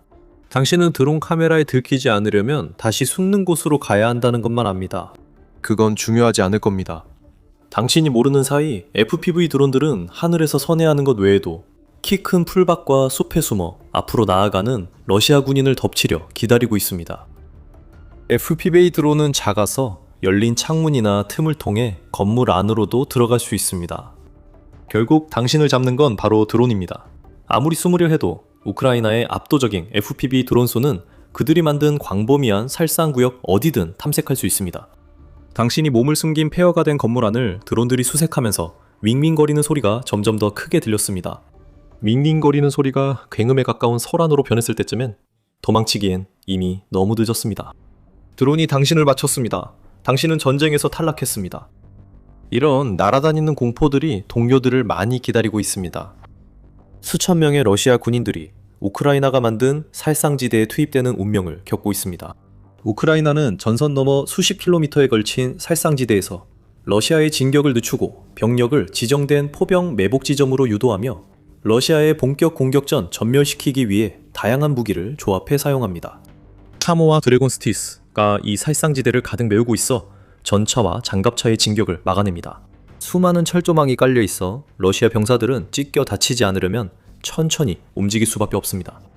이 모든 것의 핵심에는 수백 대의 FPV 드론이 끊임없이 감시하며 이 드론들이 도랑에 빠진 전차를 공격하러 내려옵니다. 러시아 병사들이 철조망을 자르며 통과할 때 FPV 드론이 종종 그들의 마지막으로 보게 되는 것이 됩니다. 그리고 이 모든 것은 우크라이나가 이제 수백만 대의 드론을 생산할 수 있게 되었기 때문입니다. 이것이 바로 살상지대가 존재할 수 있게 해주는 이유입니다. FPV 드론이 없었다면 이 살상지대는 기존 지상전의 전통적인 방어선과 더 유사했을 것입니다. 도랑과 철조망은 전차 등장 이후 계속된 방어수단으로 새로운 것은 아닙니다. 드론이 추가된 요소입니다. 우크라이나가 FPV 드론 기술을 익혔을 뿐만 아니라 대량 생산 방법도 찾아냈기에 이 드론들이 효과적입니다. 러시아가 우크라이나 영토를 공격하고 있음에도 불구하고 우크라이나는 전 세계가 부러워할 만한 무기 제조 산업을 발전시켰습니다. 하지만 그 내용을 더 깊이 파헤치기 전에 지금 여러분은 더 밀리터리 쇼를 시청하고 계시다는 점을 잠깐 상기시켜드립니다. 이 영상이 도움이 되셨다면 채널을 구독하셔서 저희의 업로드를 계속 받아보시기 바랍니다. 우크라이나가 수백만 대의 드론을 만들고 있다는 사실을 우리는 알고 있습니다. 젤렌스키가 우리에게 그렇게 말했습니다. 이제 질문은 한때 주로 수리된 소련 시대 장비 판매에 의존했던 우크라이나 방위 산업이 어떻게 오늘날의 대규모 산업으로 성장했는가입니다. 우크라이나 드론 개발의 성숙이 큰 역할을 했습니다. 전쟁 초반 드론 제조업체들은 조직화되어 있지 않았습니다. 그들은 전통적인 의미의 제조업체라고 부르기 어려웠습니다. 종종 제조업체라고 해도 집에서 시판 드론을 개조해 살상무기로 만드는 IT 엔지니어나 우크라이나의 필요를 충족시키기 위해 드론을 만들기 시작한 소규모 자원봉사자 집단에 불과했습니다. 라자르 그룹은 이런 초기의 DIY 정신을 잘 보여주는 사례입니다. 이 그룹은 우크라이나군의 주요 드론 부대로 자금과 드론 개발 의지를 갖춘 전직 우크라이나 TV 프로듀서가 창설했습니다. 자원봉사자들과 함께 일하면서 그 프로듀서는 바로 그 일을 해냈습니다. 이제 그 프로듀서 파블로 옐리자로프는 우크라이나 공군의 부사령관이 되었습니다. 그러한 상승 곡선은 우크라이나 드론 산업과 전체 방위 산업이 겪고 있는 성장과 비슷합니다. 지난 4년 동안 우크라이나의 드론 제조업체들은 지하실에 숨어 허름하게 운영되던 곳에서 이제는 전쟁에서 우크라이나가 주도권을 잡게 할 뿐만 아니라 전후 우크라이나 경제에 초석이 될 만한 본격적인 기업으로 성장하는 모습을 볼 수 있었습니다. 우크라이나 드론 제조업체들은 이제 AI 스타트업 스워머와 같이 나스닥에 상장되고 있습니다. 다른 제조업체들도 미국과 유럽 기업들과 계약을 예고하며 이는 제조량 확대와 우크라이나에 있는 러시아 군인들에게 지옥을 안길 차세대 FPV 드론 개발에 필요한 투자를 제공합니다. 숫자만 봐도 드론이 우크라이나 방위산업 확장에 큰 역할을 한 것이 드러납니다. 푸틴이 2022년 침공 전까지 우크라이나 방위산업은 자금이 부족했고 구식 장비 판매에 의존했습니다. 하지만 그 이후로 방위산업의 가치는 엄청나게 성장했습니다. 키이우 경제대학에 따르면 현재 우크라이나의 방위산업 가치는 68억 달러로 2021년 대비 6배에 달합니다. 우크라이나에는 약 1200개의 민간 방위기업이 있어 적절한 투자 시 총 500억 달러 상당 무기 생산이 가능합니다. 우크라이나는 폭탄이 쏟아지는 와중에도 4년 만에 500억 달러 산업을 세웠습니다. 중심에는 드론이 있습니다. 우크라이나가 드론 생산을 체계화할 수 있었던 주요 요인 중 하나는 브레이브1 시스템의 도입이었습니다. 2023년 4월 출범한 브레이브1은 국유로 운영되며 우크라이나 정부가 드론 개발자와 무기 제조업체에 보조금을 지급할 수 있게 합니다. 수천만 달러가 이 프로그램으로 투자되어 우크라이나 드론 개발자들이 지하가 아닌 정식 사업체를 만들 수 있도록 지원합니다. 스워머도 브레이브1의 수혜자 중 하나였습니다. 나스닥에 상장된 그 기업은 브레이브1의 48,000달러 투자 덕분에 오늘날 우리가 보는 것처럼 크게 성장할 수 있었습니다. 오늘날보다 전통적인 사업 방식이 자리를 잡기 시작하면서 이는 젤렌스키가 언급한 드론 생산을 가능하게 합니다. 소규모 기업들이 대형 드론 제조업체에 합병되면서 우크라이나 드론 생산량의 80%가 몇몇 기업에 의해 처리되고 있습니다. 이들은 우크라이나가 FPV 드론 등 무인 차량의 가치를 인식해 성장했습니다. 전쟁에 대한 투자가 우크라이나 드론 산업을 대규모 사업으로 변화시켰습니다. 숫자가 모든 것을 보여줍니다. 키예프 인디펜던트에 따르면 우크라이나는 2025년에 450만 대 드론을 생산했습니다. 2년 전으로 거슬러 올라가면 그 숫자는 훨씬 적었습니다. 2023년에는 단 30만 대의 드론만이 생산되었습니다. 우연히도 그 숫자는 미국이 앞으로 2년 동안 생산하려는 드론의 수와 같습니다. 미국은 우크라이나보다 훨씬 많은 돈을 첨단 무기에 씁니다. 하지만 우크라이나가 드론으로 비용을 절감하는 전쟁에 휘말릴 수도 있습니다. 예를 들어 이란처럼 저가 샤이드 드론으로 시설을 공격하는 국가와의 전쟁을 생각해 봅시다. 2년간 30만 대 드론, 이 별로 많지 않게 느껴지면서 우크라이나 드론 업체들이 그 틈에 미국 군대에 제품을 판매할 기회를 얻게 됩니다. 이런 종류의 거래가 우크라이나가 전후 경제를 재건하는 시기에 연간 수백만 대의 드론을 생산할 수 있는 능력이 매우 중요해지는 이유가 될 것입니다. 우크라이나는 FPV 드론으로 지상전의 규칙을 바꿨고 이 기술이 러시아를 막는데 더는 필요 없어지면 전 세계가 우크라이나 기술을 구매하며 따라올 것입니다. 하지만 잠시 전장으로 돌아가 봅시다. 우크라이나는 지금 드론을 해외에 파는 것보다 분쟁 지역에 대량 투입하는 것이 더 중요합니다. 또한 국내 방위산업 성장 덕분에 우크라이나는 전쟁 중 다른 나라에 대한 방위 의존도를 그 어느 때보다 줄일 수 있습니다. 다시 말하지만 침공 초기부터 지금까지 큰 발전이 있었습니다. 푸틴이 처음으로 우크라이나에 군대를 보냈을 때 러시아군을 밀어내고 지금까지 이어져 온 전선을 만든 것은 우크라이나의 용감한 초기 방어였습니다. 하지만 그 방어는 계속되어야 했습니다.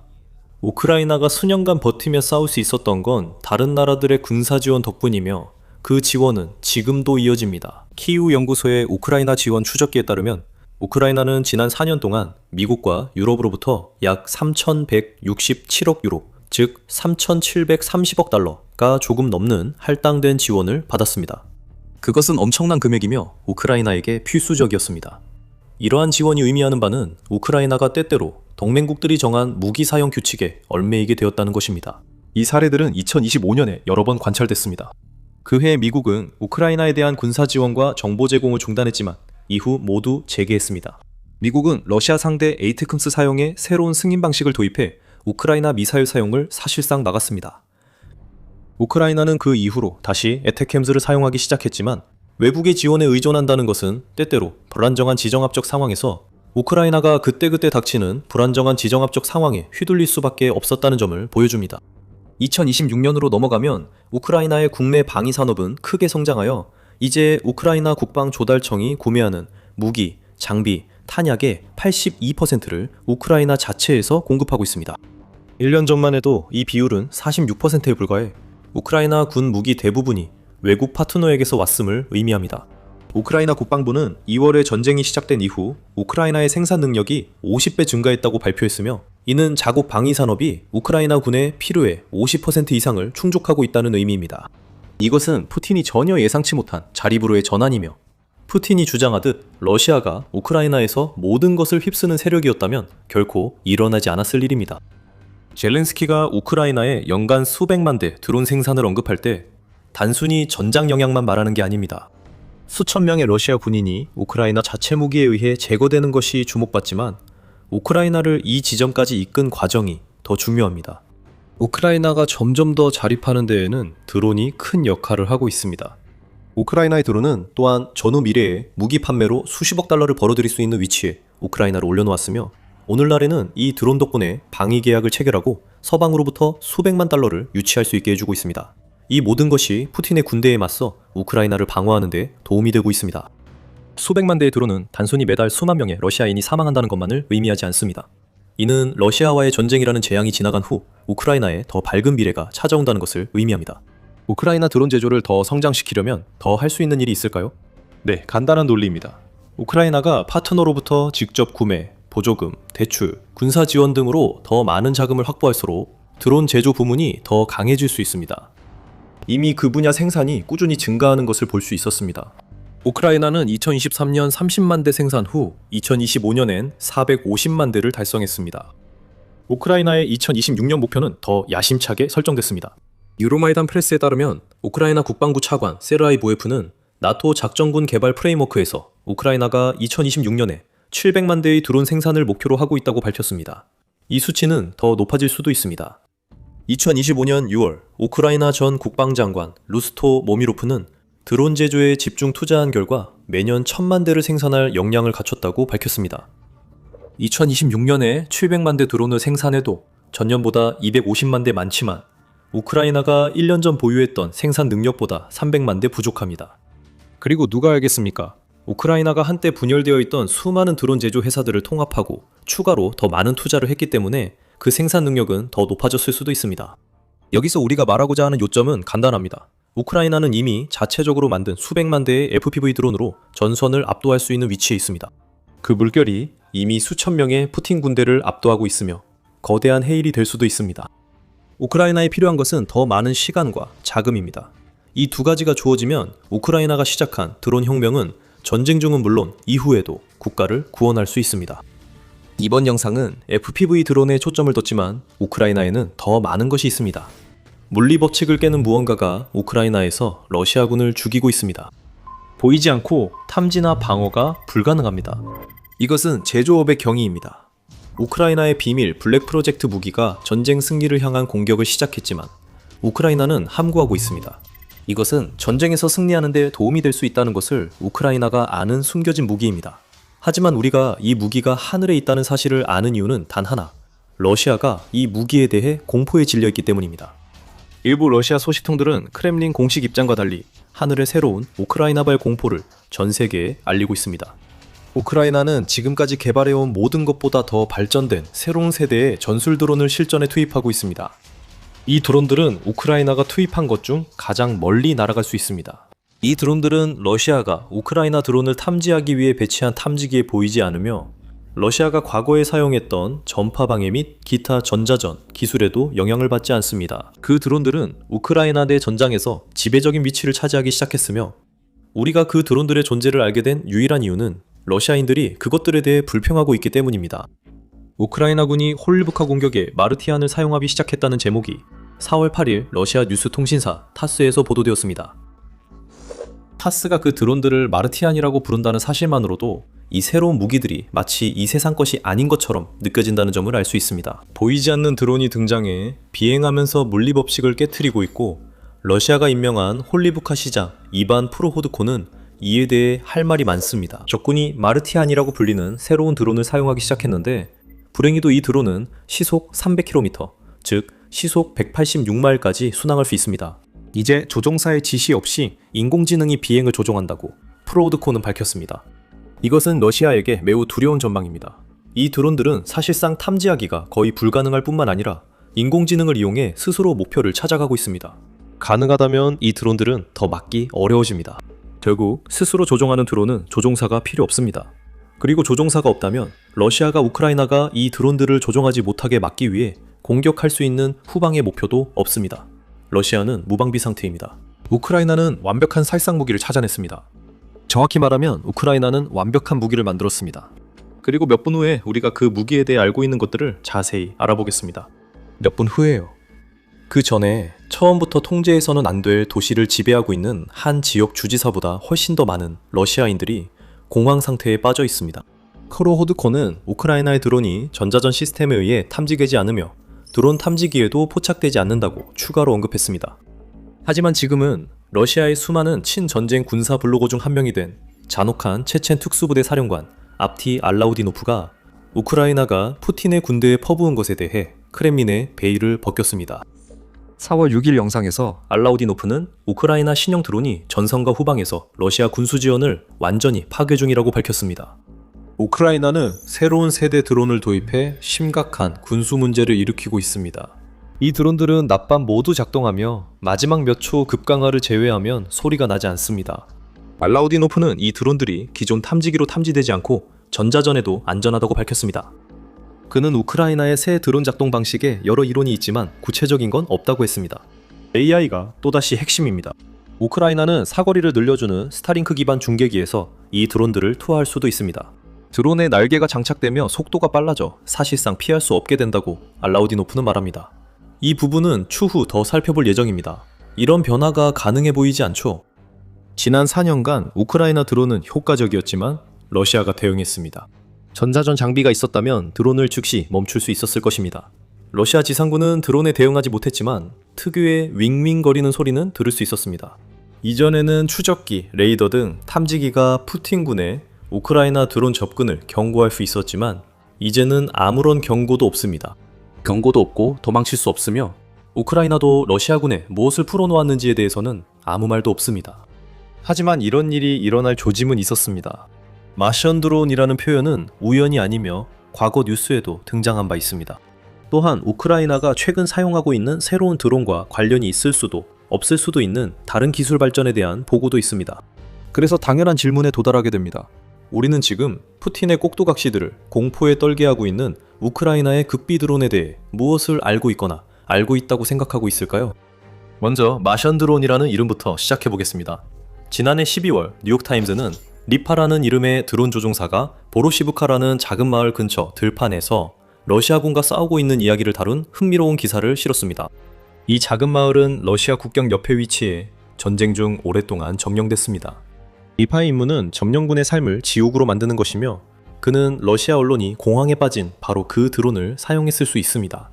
뉴욕타임즈는 리파와 그의 항법사 보베르의 이야기를 전하며 버려진 창고에 자리를 잡은 러시아 드론팀의 움직임을 포착한 과정을 소개합니다. 두 사람은 창고에 우크라이나의 일반 드론을 투입하려 했지만 드론이 목표 도달 전 전자전에 의해 교란되는 것을 발견했습니다.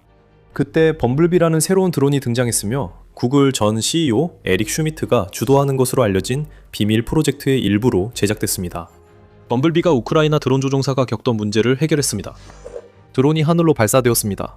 리파는 조종장치에 손을 뻗어 스위치를 켰습니다. 그러자 인간이 조종하던 드론이 갑자기 자율적으로 움직이기 시작했습니다. 범블비 드론은 자발적으로 목표물을 향해 날아갔습니다. 재밍에도 멈추지 않았습니다. 드론 신호가 끊겨도 내장 소프트웨어로 목표에 집중해 계속 움직였습니다. 러시아의 드론 저지는 실패했고 범블비 드론이 창고 벽에 부딪혔습니다. 러시아 드론팀은 더 많은 범블비 드론을 피하기 위해 이동해야 함을 알았습니다.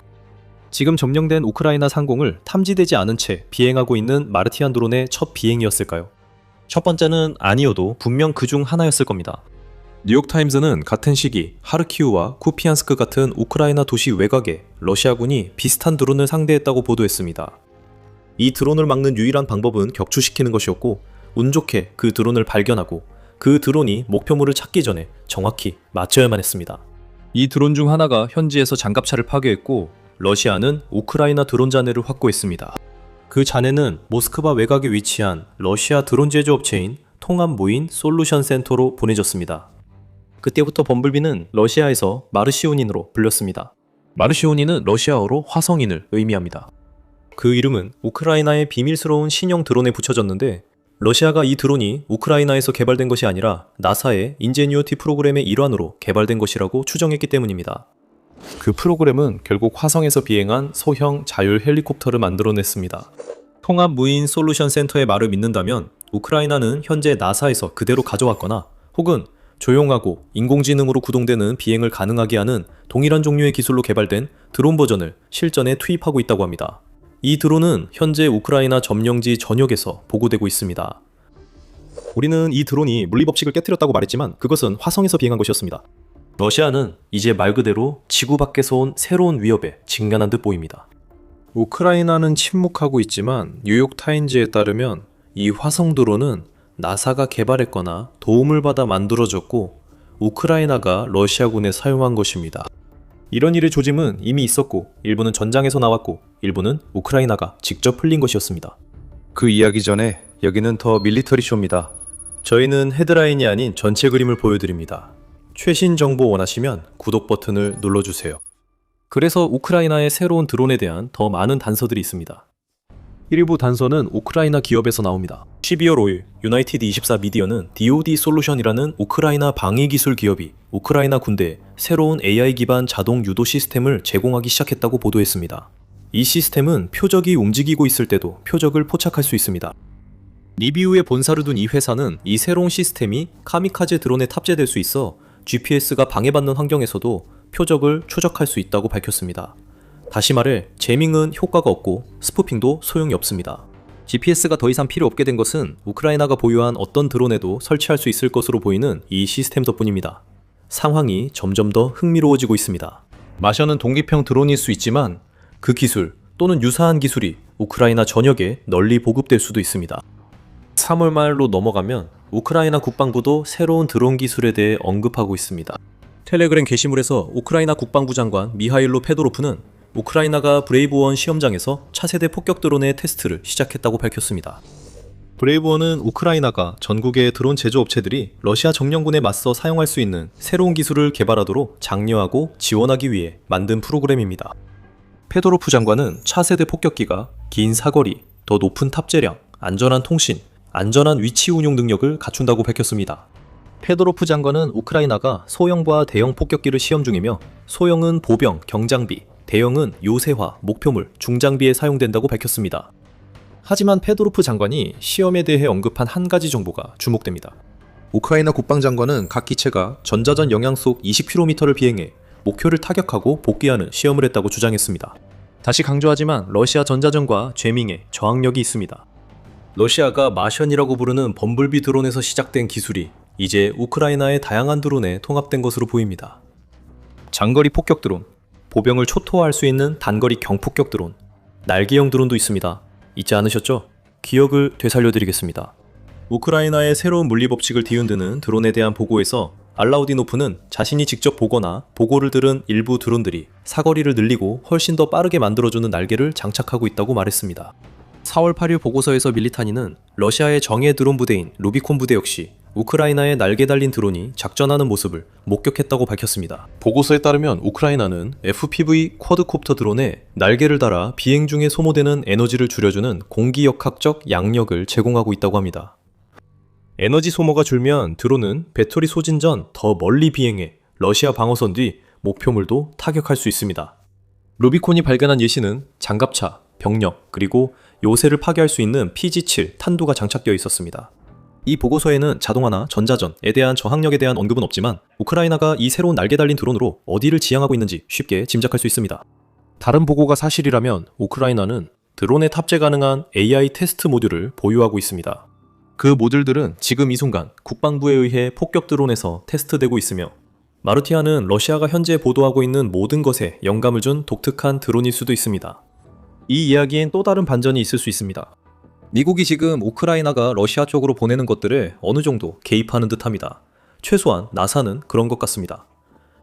우크라이나는 새로운 전쟁 무기를 위해 자체 AI 드론 기술을 개발 중입니다. 그런데 유럽도 이 경쟁에 합류한 것 같습니다. 알라우디노플에 따르면 그는 러시아군을 괴롭히는 자동화된 조용한 킬러 드론에 대해 언급했습니다. 우리 병사들이 몇 대를 격추시켜서 살펴봤습니다. 그것들은 공동 생산된 것으로 보입니다. 우크라이나 독일, 우크라이나 프랑스. 이 드론들은 현대화되어 있습니다. 예전 것들보다 더 멀리 날아갑니다. 유럽 국가들이 우크라이나 전쟁에서 신기술을 시험하려 하고 있습니다.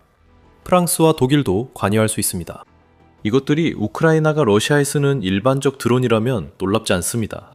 독일은 우크라이나와 Build with Ukraine 공동 생산을 진행 중이며 프랑스도 오랫동안 공동 프로젝트를 추진해 왔습니다.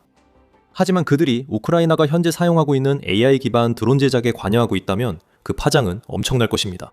미국, 프랑스, 독일, 이름이 공개되지 않은 일부 주체들까지 서로 협력하거나 서로의 기술을 바탕으로 우크라이나를 지원하고 있다고 볼 수 있을까요? 가능성은 있습니다. 그리고 그런 협력은 우크라이나가 러시아와 4년 넘게 싸우면서 보여준 이미 인상적인 드론 혁신을 더욱 가속화시키고 있습니다. 우리가 확실히 알고 있는 한 가지는 현재 러시아 전선에서 나오는 메시지가 크렘린이 사람들이 듣기를 원하는 것과는 정반대라는 점입니다. 블라디미르 푸틴과 측근들은 우크라이나 전쟁에 대해 러시아가 막을 수 없고 기술적으로 우위라는 이야기를 만들었습니다. 우크라이나가 도입할 수 있는 건 러시아가 이미 다 생각해냈다는 뜻입니다. 우리는 그게 말도 안 된다는 걸 알았지만 이제 러시아 내부에서도 크렘린과 반대되는 목소리가 나옵니다. 우크라이나 드론 우위가 전국적으로 인정받고 있기 때문입니다. 전쟁연구소 ISW 많은 러시아 친전쟁 소식통들이 이제 우크라이나가 공중 차단 작전으로 우위를 점했다고 주장하고 있다고 지적했습니다. ISW는 이러한 혁신들이 2026년 1분기에 우크라이나가 2025년 같은 기간보다 러시아에 더 많은 사상자를 입힌 주요 이유라고 덧붙였습니다. 그 사상자는 매우 많습니다. 알자지라 보도에 따르면 3월 한 달 동안 우크라이나는 러시아군 사상자가 35,351명에 달했다고 집계했으며 이 중 96%가 우크라이나의 드론에 의해 발생한 것으로 나타났습니다. 이 수치는 2월 사상자 수보다 29% 증가한 것이며 이전 최고치였던 12월에 월간 러시아군 사상자 수를 약간 넘어선 수치이기도 합니다. 요약하자면 그 어느 때보다 더 많은 러시아 군인들이 드론으로 인해 목숨을 잃고 있습니다. 이는 우크라이나가 물리법칙을 거스르고 전자전에 강하며 AI를 탑재했고 완전히 무소음인 신세대 드론을 전장에 투입했기 때문일 수 있습니다. 여기서부터 러시아 상황은 더 악화됩니다. 우크라이나는 러시아를 상대로 사용하는 신기술에 대해 힌트만 주면서 성과로 입증하는데 만족할지도 모릅니다. 러시아군이 그 기술에 의해 산산조각이 나면서 직접 경험하게 하고 있습니다. 알렉세이 차데프는 러시아 과학자이자 드론 개발 및 테스트 시설인 푸슈쿠니크 과학생산센터의 총괄 이사입니다. 그에 따르면 우리가 지금 보고 있는 것은 지난 6개월 동안 러시아가 소형 드론 작전에서 주도권을 잃었다는 초기 신호라고 합니다. 우크라이나는 드론 기술이 발전하는 데 비해 러시아는 정체 중입니다. 사거리가 2배로 늘어났고 생산량은 12월 이후 250% 증가했다고 키예프 포스트는 전했습니다. 러시아는 전자전에 강하지만 케이블에 연결돼 있어 사거리가 제한되는 광섬유 드론에 여전히 의존하는 반면 우크라이나는 전선과 후방에서 러시아를 괴멸시키는 AI 기반 드론 세대로 발전하고 있습니다. 우크라이나는 이제 이 무기들의 사용으로 특징 지어지는 전쟁에서 드론 분야에서 러시아를 훨씬 앞서가고 있습니다. 그리고 우크라이나는 이제 막 시작했을 뿐입니다. 우크라이나는 점령된 영공을 비밀리에 통과해 러시아를 정확히 타격하는 공격 드론 외에도 AI 사용을 제한하지 않습니다. 러시아 장거리 공격 방어도 우크라이나 우선순위이며 이 분야에서도 AI가 지원하고 있습니다.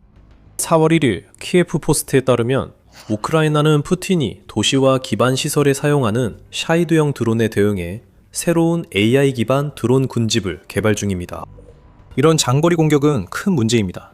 우크라이나 공군에 따르면 러시아는 3월 한 달간 6,462대의 드론을 우크라이나에 발사했습니다.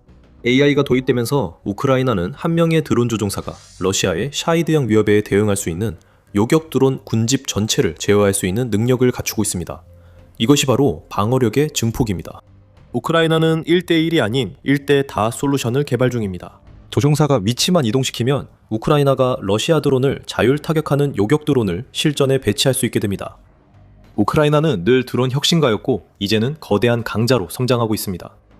엑스맨의 악명 높은 뮤턴트처럼 이 거대한 존재는 멈출 수 없고 시간이 지날수록 더 강력해집니다. 러시아가 직면한 문제는 인공지능, 전자전 저항력, 위험한 차세대 드론뿐만 아니라 물량도 큰 문제입니다. 우크라이나는 2026년에 700만 대의 드론을 생산할 계획입니다. 참고로 이는 우크라이나군의 모든 현역 병사 1명당 7대가 넘는 수치입니다. 비용도 계속 낮아지고 있습니다. 키이우 인디펜던트는 우크라이나가 2,500만 달러짜리 러시아 방공 시스템을 500달러에 제작한 드론으로 파괴한 사례를 보도했습니다. 이는 가격 차이가 5만 배에 달하며 우크라이나가 러시아의 장비와 병력 수적 우위를 상쇄하기 위한 노력이 결실을 맺기 시작했다는 증거입니다. 드론이 우크라이나 전쟁 승패를 결정할 것입니다. 그리고 이제 우크라이나는 대량 생산과 기술적 우위라는 완벽한 조합을 갖추게 되어 한때 전투를 이어가게 해주던 무기를 전쟁 전체를 승리로 이끌 무기로 탈바꿈시킬 수 있게 되었습니다. 기술도 계속해서 발전하고 있습니다. 앞서 언급했듯이 미국과 여러 유럽 국가들이 우크라이나 드론 혁명에 참여 중입니다. 하지만 러시아가 전혀 예상치 못한 또 다른 나라가 이 판에 뛰어들었습니다. 이곳은 우크라이나 전쟁에서 러시아가 우위를 주장할 수 있었던 드문 분야 중 하나였습니다. 엄청난 물량 전술로 러시아는 우크라이나 기반 시설을 파괴하고 병사들을 죽일 수 있었습니다. 우크라이나는 상황을 뒤집고 두려운 분야에서 러시아를 능가하고 있습니다. 중요한 전쟁에서 우크라이나 공격 드론이 우위를 점하며 승리하고 있습니다. 러시아는 끝났고 우크라이나는 이제 시작입니다. 푸틴의 침공 이후 처음으로 우크라이나가 전선에 러시아보다 더 많은 공격 드론을 배치하고 있습니다. 이는 대통령실 부국장 파블로 팔리사가 밝힌 내용으로 그는 격차가 매우 크며 앞으로 더 커질 것이라고 말했습니다. 우리와 적의 전방 공격 드론 비율이 바뀌어 이제 우리 쪽이 1.3대 1로 유리합니다. 우리는 적보다 30% 많은 공격 드론을 사용해 성과를 내고 있습니다. 그 결과는 명확합니다. 푸틴이 러시아의 봄 공세를 시작했지만 우크라이나 방어선에 병력만 더 밀어넣는 것 말고는 뚜렷한 전략이 없어 보이고 러시아의 사상자 비율은 증가하고 있습니다. 3월 한 달 동안 우크라이나는 드론 공격만으로 33,988명의 러시아 병사를 사살하거나 부상시켰습니다. 푸틴의 최우선 순위에 있는 도네츠크에서 러시아가 필사적으로 공세를 펼치고 있지만 우크라이나의 드론이 큰 역할을 하면서 러시아는 점령한 1제곱킬로미터마다 316명의 병력을 잃고 있습니다. 이것이 바로 드론을 이용한 소모전입니다.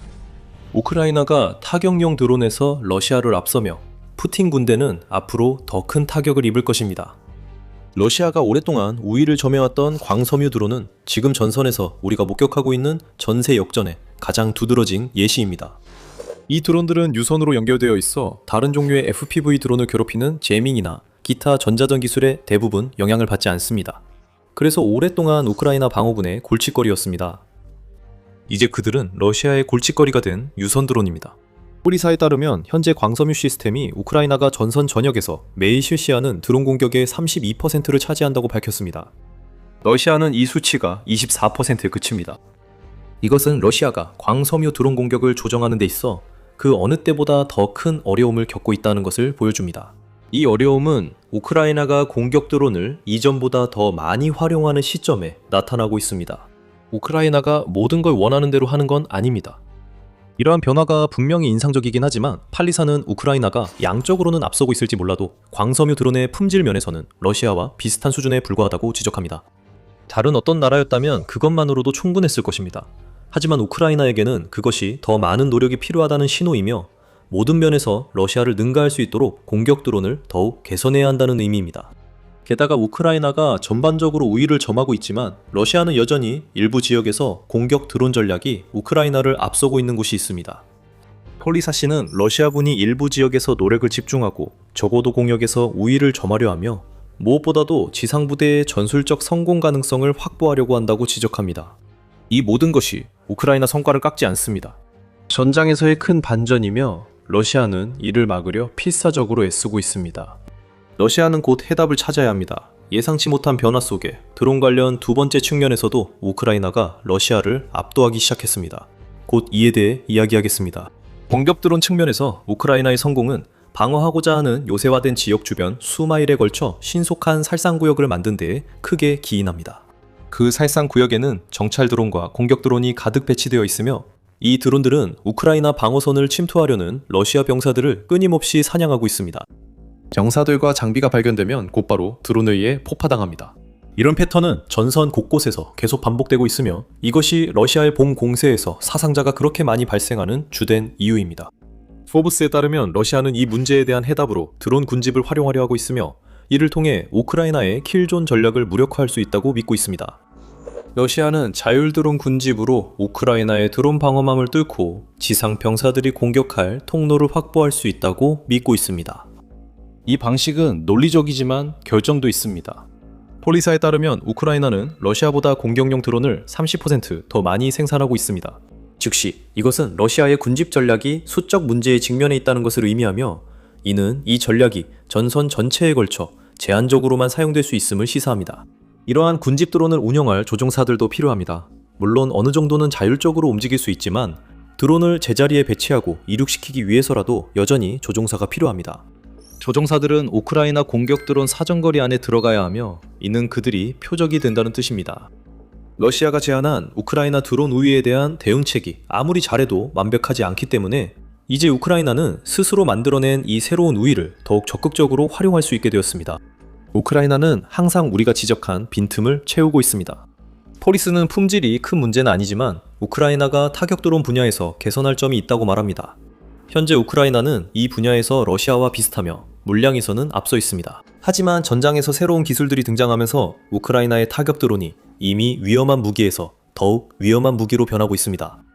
인공지능, 즉 AI는 우크라이나가 품질 면에서 앞서 나가기 위한 노력에 큰 역할을 하고 있습니다. 4월 9일 보도에서 키예프 포스트는 우크라이나군이 전파 방해에 면역이 있고 드론이 내는 전자신호를 탐지하는 레이더에도 잘 잡히지 않는 새로운 세대의 AI 기반 전술 드론을 투입했다고 전했습니다. 이 새로운 AI 드론들은 격추시키기 어려울 뿐만 아니라 우크라이나가 이미 보유하고 있는 공격 드론들보다 사거리도 더 깁니다. 키예프 포스트에 따르면 우크라이나의 차세대 드론은 이미 수천 명의 러시아 병사를 죽이고 있는 기존 드론보다 약 2배 더 먼 거리를 비행할 수 있다고 합니다. 그것은 이 드론들을 위험할 뿐만 아니라 다재다능하게 만듭니다. 이로써 우크라이나는 AI 기반 공격 드론을 러시아 본토와 정령 지역 모두에서 사용할 수 있게 됩니다. 그런 기회들은 이미 활용되고 있으며 드물게도 진실을 밝힌 러시아 관리에게 감사해야 할 일입니다. 이반 프로호드코, 즉 러시아가 임명한 점령 도시 홀리브카의 시장은 우크라이나의 새로운 AI 기반 드론 군집을 직접 목격했다고 말합니다. 적군은 마션이라는 새 드론을 사용하기 시작했으며 이 드론은 시속 300km까지 순항하고 조종사 지시 없이 인공지능으로 제어된다고 키예프 포스트가 프로호드코의 말을 인용해 보도했습니다. 그는 이 드론들이 전자전 시스템과 드론 탐지기에 탐지되지 않는다고 덧붙였습니다. 이 드론들이 독일과 프랑스 같은 나라들과의 공동 제조 협정의 산물이라는 소문이 있지만 러시아 입장에서는 결국 우크라이나가 더 멀리 날아가고 더 강하게 타격하며 우크라이나가 이제 막 확보한 물량 우위까지 활용할 수 있는 공격 드론을 갖게 된 것과 다름없습니다. 더 멀리 날아가는 것에 대해 말하면 러시아의 문제가 심각해지고 있습니다. 4월 8일 유나이티드 44 미디어는 우크라이나가 러시아 방어선 후방까지 타격 가능한 새로운 FPV 드론을 개발 중이라고 보도했습니다. 다시 말하지만 그 시스템은 이미 사용 중이며 러시아정의 루비콘 드론 부대가 이를 영상으로 포착했습니다. 영상은 우크라이나가 러시아를 상대로 사용하는 쿼드콥터 FPV 드론에 공기역합적 날개를 추가하기 시작한 모습을 보여줍니다. 그 날개들은 추가적인 양력을 제공해서 드론이 공중에 떠있기 위해 필요한 에너지를 줄여줍니다. 적은 에너지를 사용하면 하늘에 머무는 시간이 늘어나고 하늘에 더 오래 머무르면 드론이 이전보다 더 먼 거리를 이동할 수 있게 됩니다. 이것은 너무 간단해서 오히려 기발합니다. 공기역학과 우크라이나의 기존 기술이 결합해 러시아의 새로운 위협이 되고 있습니다. 이 새로운 FPV 드론들이 점령지를 타격하는 AI 기반 군직 드론, 그리고 우크라이나가 보유한 타격 및 광석류 드론의 우위와 결합하면 러시아를 진정으로 두렵게 만들 수 있습니다. 최전선 드론 전쟁에서 우크라이나가 승리 중입니다. 그리고 이것이 우크라이나의 드론 분야 유일한 승리가 아닙니다. 하지만 그 이야기를 더 깊이 들어가기 전에 여러분은 더 밀리터리 쇼를 시청하고 계십니다. 앞으로도 더 많은 영상이 준비되어 있으니 구독 버튼을 눌러 저희 영상을 놓치지 마세요. 즉, 우크라이나는 최전선의 드론 전쟁에서 승리 중입니다. 푸틴은 러시아가 장거리 타격에서 우위를 유지하길 바랄 것입니다. 러시아가 우크라이나 도시와 민간인을 공포에 몰아넣어 지상에서 군에 우위를 줄 수 있겠지만 푸틴에게는 나쁜 소식이 있습니다. 우크라이나가 최전선에서 벌어지는 드론 전쟁에서 러시아를 능가하고 있을 뿐만 아니라 장거리 타격에서도 우위를 점하고 있습니다. 우크라이나의 심층 타격 전략은 푸틴의 테러리스트 전술을 모방하지 않고 러시아 전쟁 기계를 내부에서 파괴하는 데 집중합니다. 4월 6일 유나이티드 44 미디어는 지난 3월 이 푸틴이 침공을 시작한 이후 처음으로 우크라이나가 러시아보다 더 많은 드론을 러시아에 발사한 달이었다고 보도했습니다. 각 국가가 내세우고 싶은 선전으로 수치가 왜곡될 수 있다는 점을 감안하더라도 우크라이나 공군은 3월 한 달 동안 러시아의 드론 6,462대를 방어해야 했다고 보고했습니다. 우크라이나는 드론의 약 90%가 요격 또는 무력화됐다고 밝혔습니다. 러시아 국방부에 따르면 자국의 방공망이 우크라이나 드론 7,347대를 격추했다고 주장합니다. 물론 러시아는 우크라이나 드론에 대해 100% 성공률을 자랑하는 것처럼 행동하고 있습니다. 하지만 실제로는 그렇지 않고 이 사실이 러시아 국방부가 생각하는 것처럼 자랑할 만한 일도 아닙니다. 격추됐든 아니든 우크라이나는 러시아보다 거의 900대 더 많은 장거리 드론을 발사했습니다. 또 다른 수량 격차가 드러나고 있습니다. 그리고 이 격차는 분명히 우크라이나에게 유리한 것입니다. 러시아가 2026년 기준 6,462대 드론을 발사해 기록을 세운 것이 상황을 더 악화시켰습니다. 이 수치는 2월에 러시아가 발사한 드론 수보다 28% 더 많았으며 2월의 수치 역시 1월에 러시아가 발사한 드론 수보다 증가한 것이었습니다. 러시아는 또한 3월에 우크라이나를 상대로 발사한 미사일 수가 2월보다 52% 적었는데 이는 푸틴의 군대가 미사일 발사량 감소를 더 많은 드론으로 보완하려 했다는 것을 시사합니다. 만약 그게 사실이라면 우크라이나는 러시아의 2026년 드론 기록을 쉽게 깬 것입니다. 푸틴이 또 다른 이점을 잃고 있는데 이번에는 정말 큰 겁니다. 러시아의 장거리 공격은 치밀하게 계산되고 위험했으며 우크라이나 민간인들을 공포에 몰아넣기 위해 고안됐습니다. 지난 겨울 러시아가 장거리 공격을 강화하던 당시 우크라이나 기온은 화씨 영하 4도까지 내려갔습니다. 러시아는 그 기회를 이용해 우크라이나의 난방, 전력 인프라를 강하게 타격했고 그 결과 우크라이나 국민들은 평소보다 더 혹독한 겨울을 겪었습니다. 전쟁이 시작된 이후로 러시아의 장거리 공격은 규모와 빈도 모두 증가해왔습니다. 뉴 보이스 오브 우크라이나는 러시아가 2022년 드론 공격을 3,010회 감행했다고 언급합니다. 다음 해에는 6,011건으로 거의 2배 증가했습니다. 2024년에는 15,955건이었고 2025년에는 26,327건을 드론 공격이 있었습니다. 이 수치들은 장거리 공격이 꾸준히 증가하고 있음을 보여주며 해당 언론에 따르면 2025년 첫 11개월 동안에만 2,132명의 우크라이나 민간인이 목숨을 잃었다고 합니다. 12월까지 또 다른 1,522명이 부상을 입었으며 이 숫자들은 전쟁 전체의 끔찍한 민간인 피해 통계에 더해집니다. 우크라이나는 러시아의 심층 공격에 대응하고 있습니다. 그 내용을 다루기 전에 우크라이나도 맞불 작전을 펼치고 있습니다.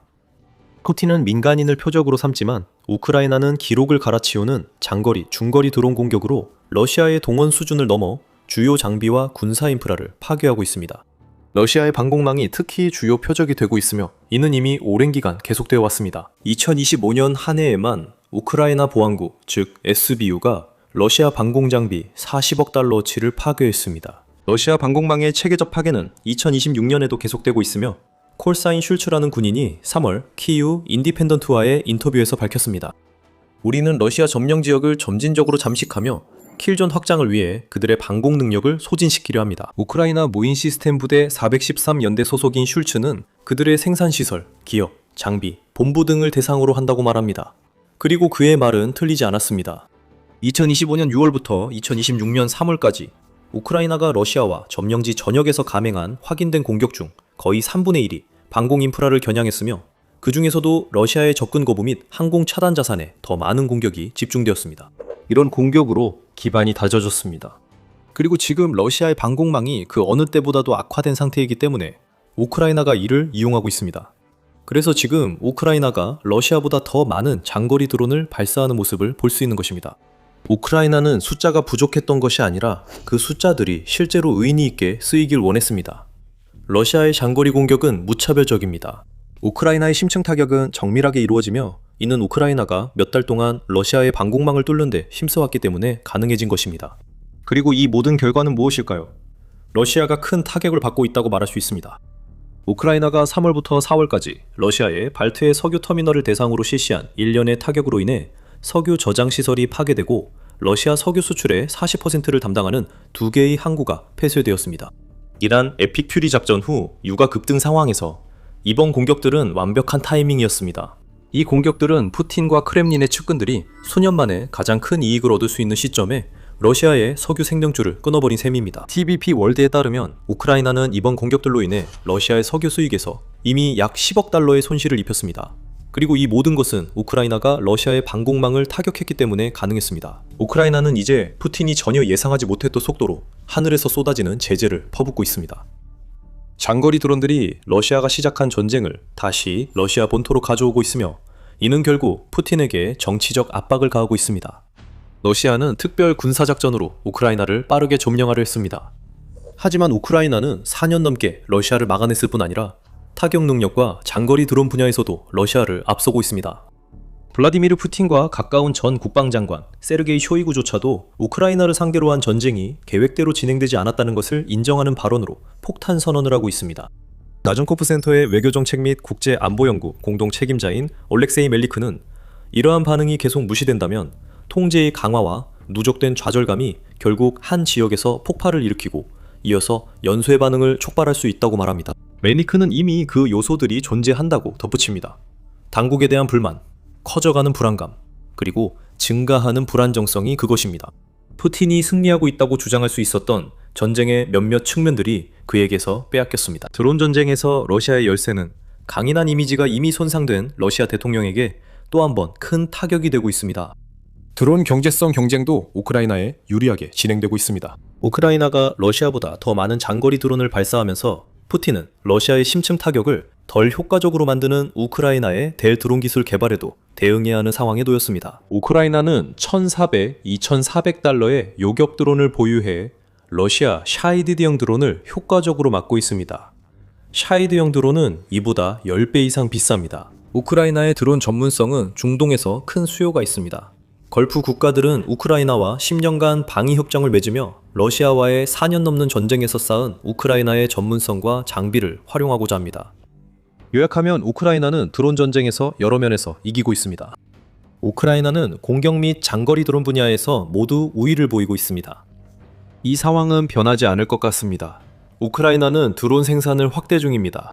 우크라이나 국방부 차관 세르하이 보예프는 1월에 우크라이나가 2026년에 모든 종류의 드론을 700만 대 생산할 계획이라고 밝혔습니다. 우크라이나는 올해 유럽에 10개 드론 공장 설립을 계획하고 있습니다. 이를 통해 생산 기반이 푸틴이 나토와 전쟁을 시작하지 않고서는 공격할 수 없는 국가들로 확산될 수 있습니다. 우크라이나는 전진해 왔으며 자리를 지키기 위해 최선을 다할 것입니다. 유럽과 걸프 국가 언급은 우크라이나 드론이 이 나라를 주요 지정학적 영향력 국가로 만들었음을 강조합니다. 2022년만 해도 우크라이나는 곡물과 천연자원을 제공하는 비교적 작은 국가였습니다. 우크라이나는 이제 21세기 가장 중요한 무기 분야 선두주자가 되었습니다. 러시아는 완전히 압도당했습니다. 그렇다면 푸틴에게 이것이 무슨 의미일까요? 이미 답이 나왔습니다. 우크라이나에서의 봄 공세가 참담하게 시작되면서 러시아 군인들의 사상자가 늘고 그 병력은 우크라이나 드론의 벽에 막히고 있습니다. 러시아 내부와 점령지의 방공망, 석유시설 등 모든 군사 목표물이 불타고 있습니다. 푸틴의 영향력 약화로 우크라이나가 세계에서 핵심적 영향력을 갖게 됐습니다. 또한 숫자도 있습니다. 우크라이나는 그 어느 때보다 많은 공격용 장거리 드론을 러시아가 감당할 수 있는 것보다 더 많이 발사하고 있습니다. 그리고 2026년 나머지 기간을 계획하면서 우리가 확실히 아는 한 가지는 단순합니다. 우크라이나는 드론 전쟁에서 점점 더 강해질 것이라는 점입니다. 이미 러시아의 발트의 생명줄을 마비시켰습니다. 우크라이나는 드론의 위력을 러시아 해안의 지옥 같은 한 주로 증명했습니다. 이제는 손댈 수 없던 항구들이 불타고 있으며 그 경제적 영향으로 러시아는 드론 전쟁에서 우크라이나보다 더 뒤처질 것입니다. 전쟁이 위험한 국면에 접어들었으며 영상에서 더 많은 정보를 확인하실 수 있습니다. 이 영상을 재미있게 보셨다면 더 밀리터리 쇼를 구독하셔서 우크라이나 전쟁의 최신 동향에 대한 저희 분석을 항상 받아보시기 바랍니다. 시청해주셔서 감사합니다.